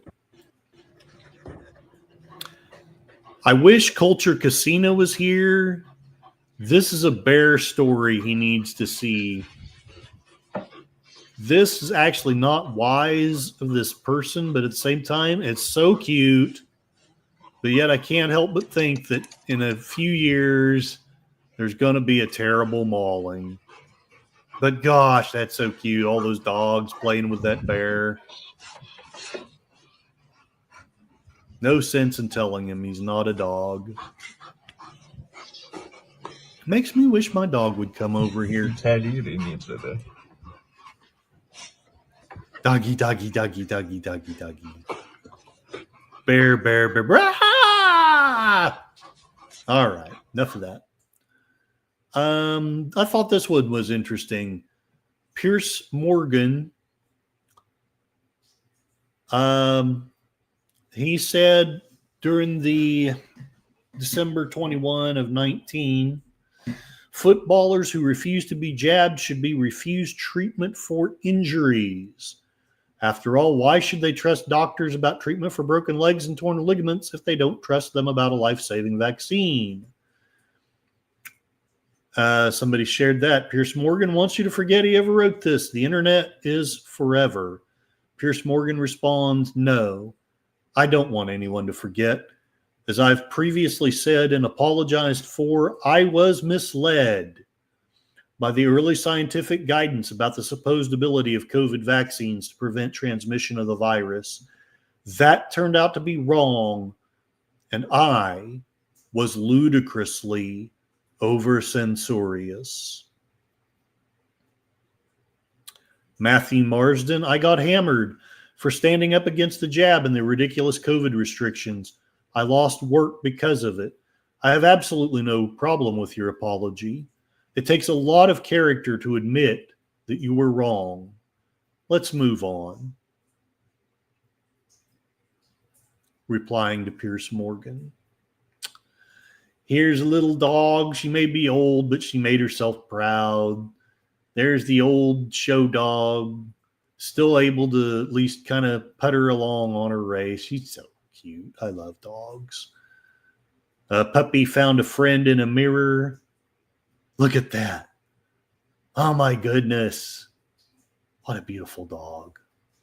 Dogs make me happy. Robert F. Kennedy Jr. Today on my 71st birthday, I look forward to the upcoming 4 years that I'll have to help my American friends and family. I look forward to creating change in the world and sticking up for those without a voice. Let's all work together for a better America. Mel Gibson has a new movie out called Flight Risk. Paul T. Sloan, I don't even know who that is, but I just thought this was a great post. My prom date in 2003, it was pretty rough. I was awkward. She was out of my league. I'm a bad dancer and was self-conscious about it then. After this date, we didn't see each other for more than 10 years. Anyway, today is our 10-year wedding anniversary, and she's awesome.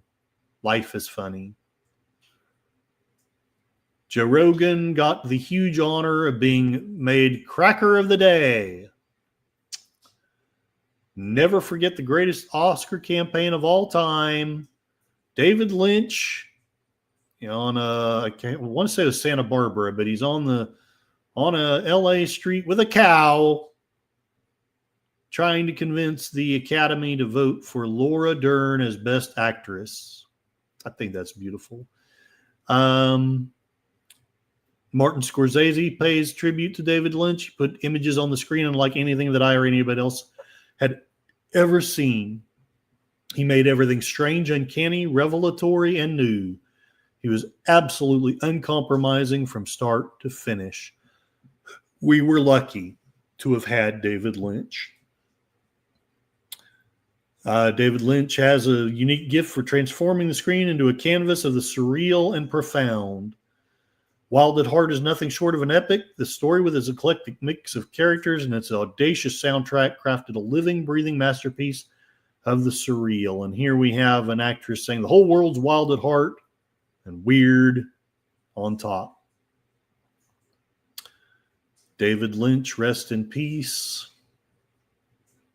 I've already played that one. Okay. Billionaire George Soros recently bought 200 radio stations in 40 markets with 165 million listeners.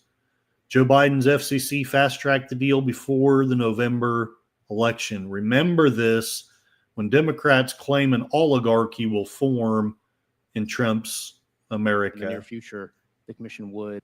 You've indicated there's a transaction where a Soros-backed group would take ownership of over 200 radio stations across 40 different markets after the FCC originally indicating that transaction could be reviewed and approved at the bureau level without a commission vote. It's now become clear that that is a decision before the full commission, and it's one that I would assume now or in the near future the commission would approve. I think what's interesting about it is that the FCC here is not following its normal process for reviewing a transaction. We have established over a number of years one way in which you can get approval from the FCC when you have in excess of 25% foreign ownership, which this transaction does. And it seems to me that the FCC is poised to create, for the first time, an entirely new shortcut. All right. And I'm going to check the chat because I haven't checked it in quite a while. Bad comparison. John Pontorero agreed. Bogus. Enigma Severus. Let's use the USA. It's leaving of Britain. Had we lost, we would have been treasonous. No, agreed. But because we won, we were heroes. Point of view is crucial when it pertains to war. And agreed. Got to go soon. Cigar Lounge starts at 20. Good. Nice to see you, Gorillas. I'm trying to get done, I promise. John Pontorero, I do have to ask, though, how did you come up with that name? John, it's shorter than my full name, JP, my initials. RPH is my designation for my pharmacy degree. And one, because there was already a JP RPH. I've been wondering that, too. Anyway, I won't play the rest of this, but essentially, Elon Musk is dangerous, but George Soros, who's been buying up media outlets for 40 years and bought 200 plus radio stations just, before the election, he's not dangerous. It's okay. Let's fast track that through. A deer walked into a store in Colorado. The shop owner gave her some cookies. After leaving the store, she returned after half an hour with her entire family. Elon Musk, we've come a long way. How it started. And here's Elon and his staff looking over the rubble of a burnt rocket and how it's going now. A smart dog takes himself for sledding. I'll at least watch it till he gets on the sled. I'm sorry. I love dogs.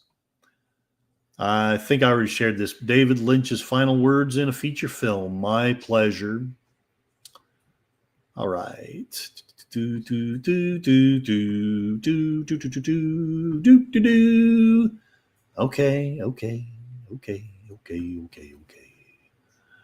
Elon Musk, Justin, I own this app, right? Justin Trudeau blocked you. I thought it was funny. Tony Stark shared on this day, one of the most enigmatic and off the beaten path minds was born. This was on the 19th.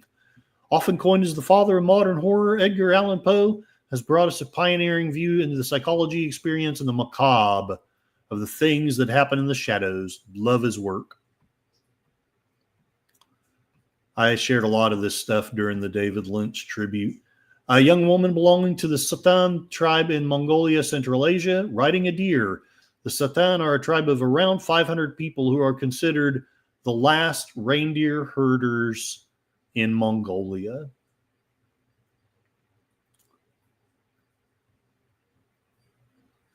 Elon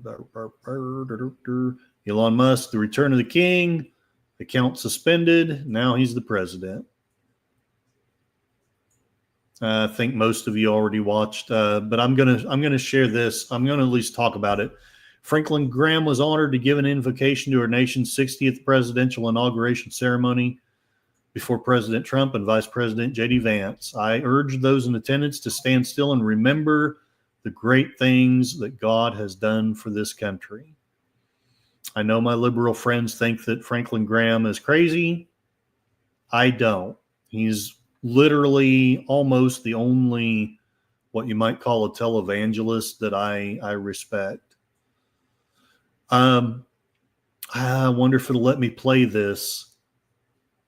Look it up. The Carrie Underwood, evidently the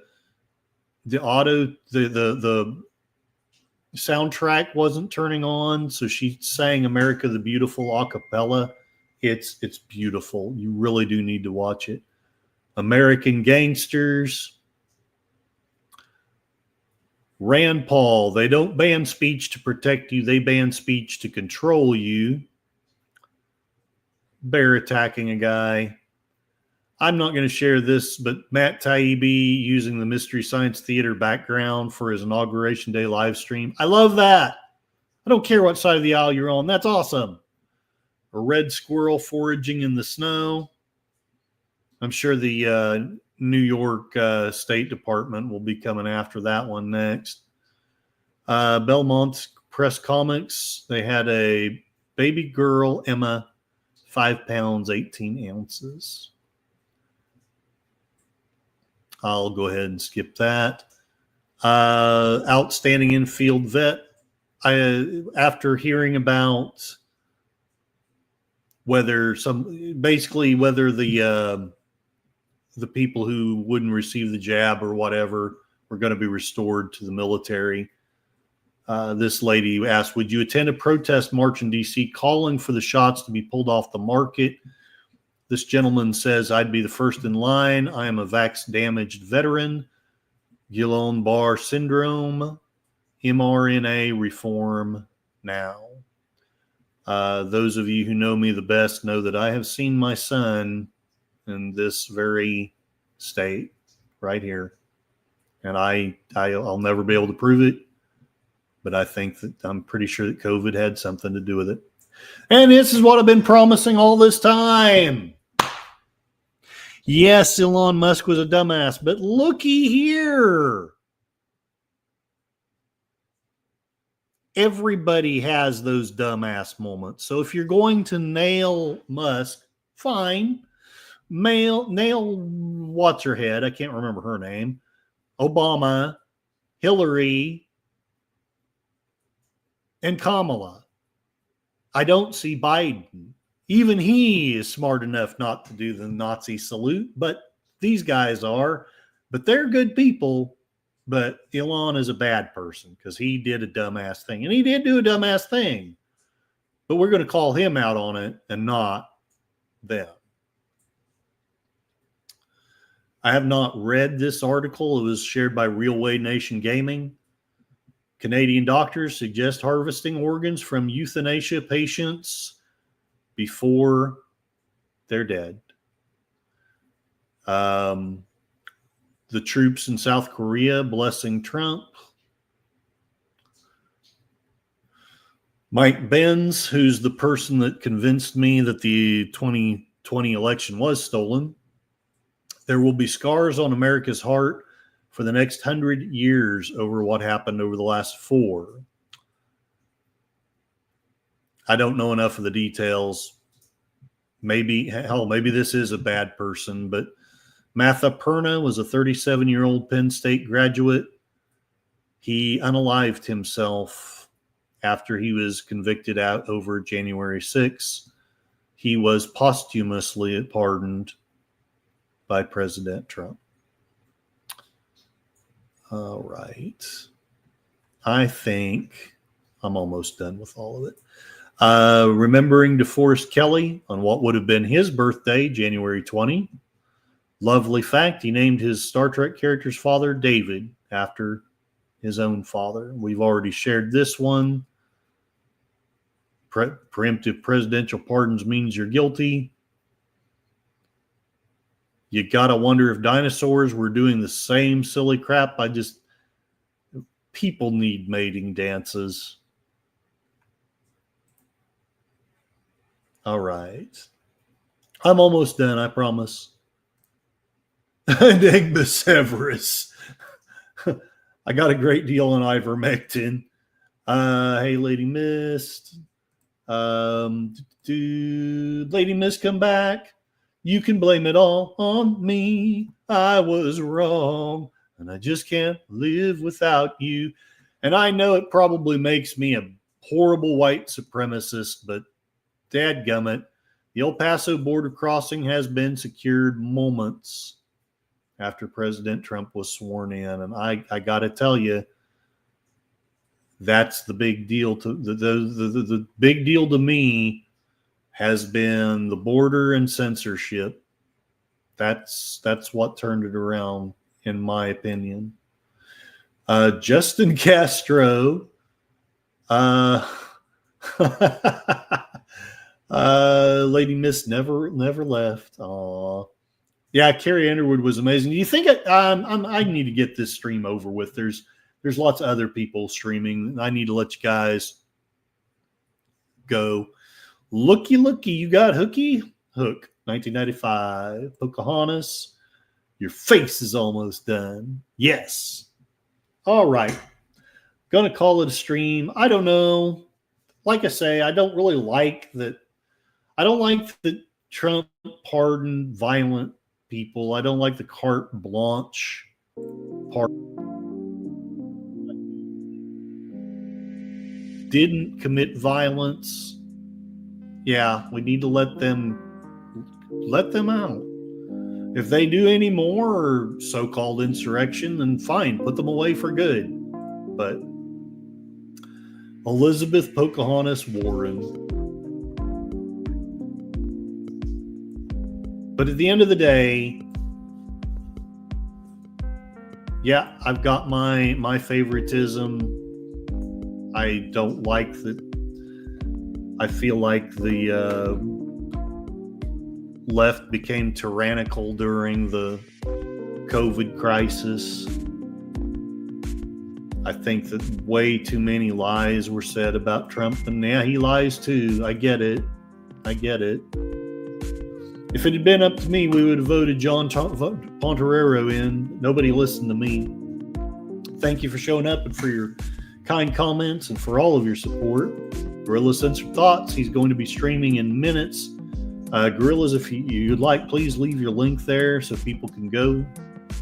I'm probably going to kind of ping pong back and forth between yours and Deleted's if he hasn't already finished. I went way long today.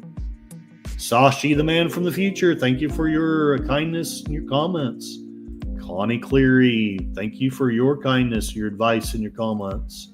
Gorilla Censored Thoughts, thanks for designing me an awesome song and for all the advice. Thanks for having my back at the debate yesterday, and frankly, it was you reining me in instead of the other way around.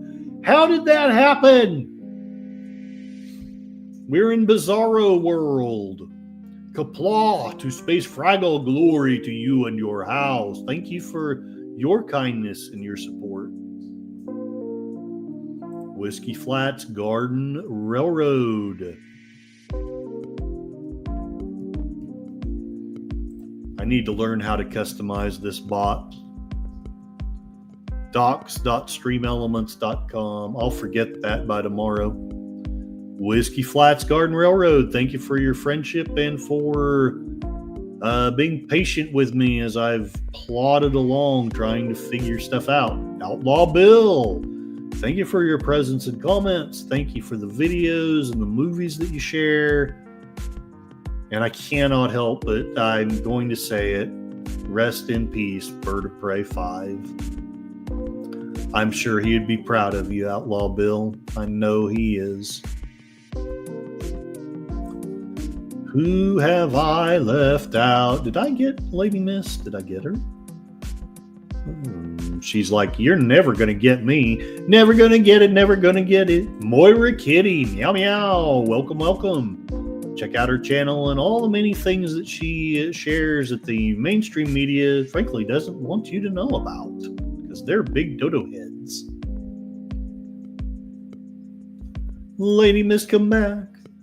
You can send dragons to me. I was wrong, and I just can't live without you. Mark Monica of Kapla, hail to thee. And if y'all ever want to see something incredible, I don't know how you get your hands on it, but the Klingon Christmas Carol, for which Mark was the weapons specialist.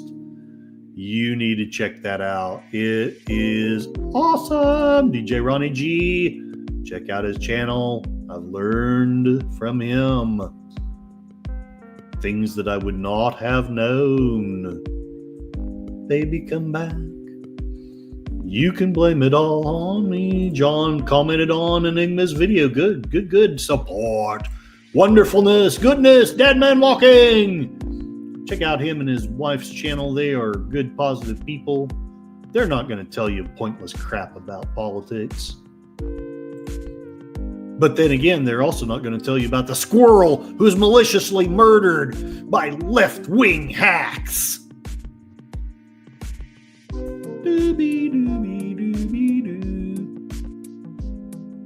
Wow, so many good people, so much good commentary in here.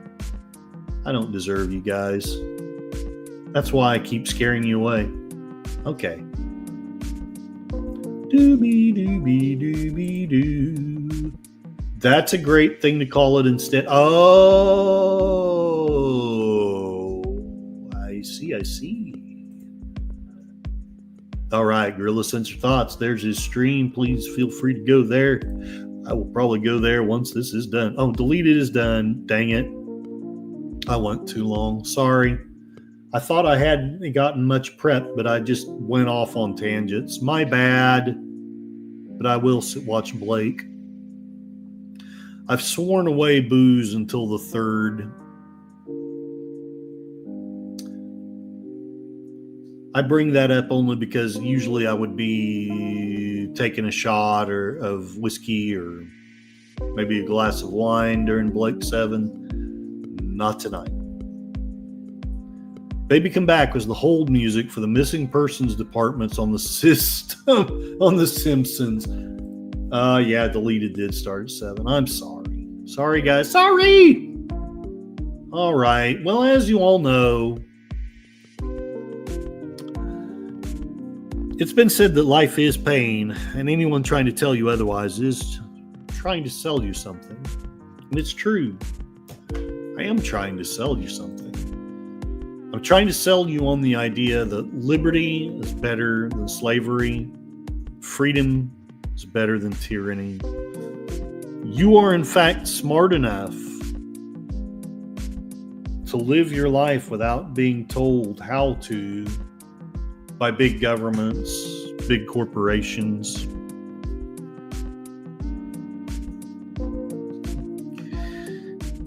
And lastly of all, I would like you to know that you're not going mad. You're going sane in a world gone mad. God bless all of you. Thank you for listening to my rant. And, I got to check the poll. Check the poll. Doobie doobie doobie doo. You would almost think I'm not a professional YouTuber. But if I can just get 495 more watch hours, on Thursday, 50% of you want to talk about how amazing Trump is. Oh, I almost don't want to do that. 36% want to talk about how we need to get Fauci. 14% want to talk about Elon Musk being a Nazi. Nobody wanted to talk about peace in the Middle East. Well, yeah, it's probably because it's a pipe dream. So Thursday, I don't know that I'm necessarily going to say that Trump is amazing, but I will do a stream that is Trump centered. God bless all of you. God bless America, and I hope you have a wonderful evening. Have fun at Gorillas and have fun watching Blake 7 or wherever your path may lead you.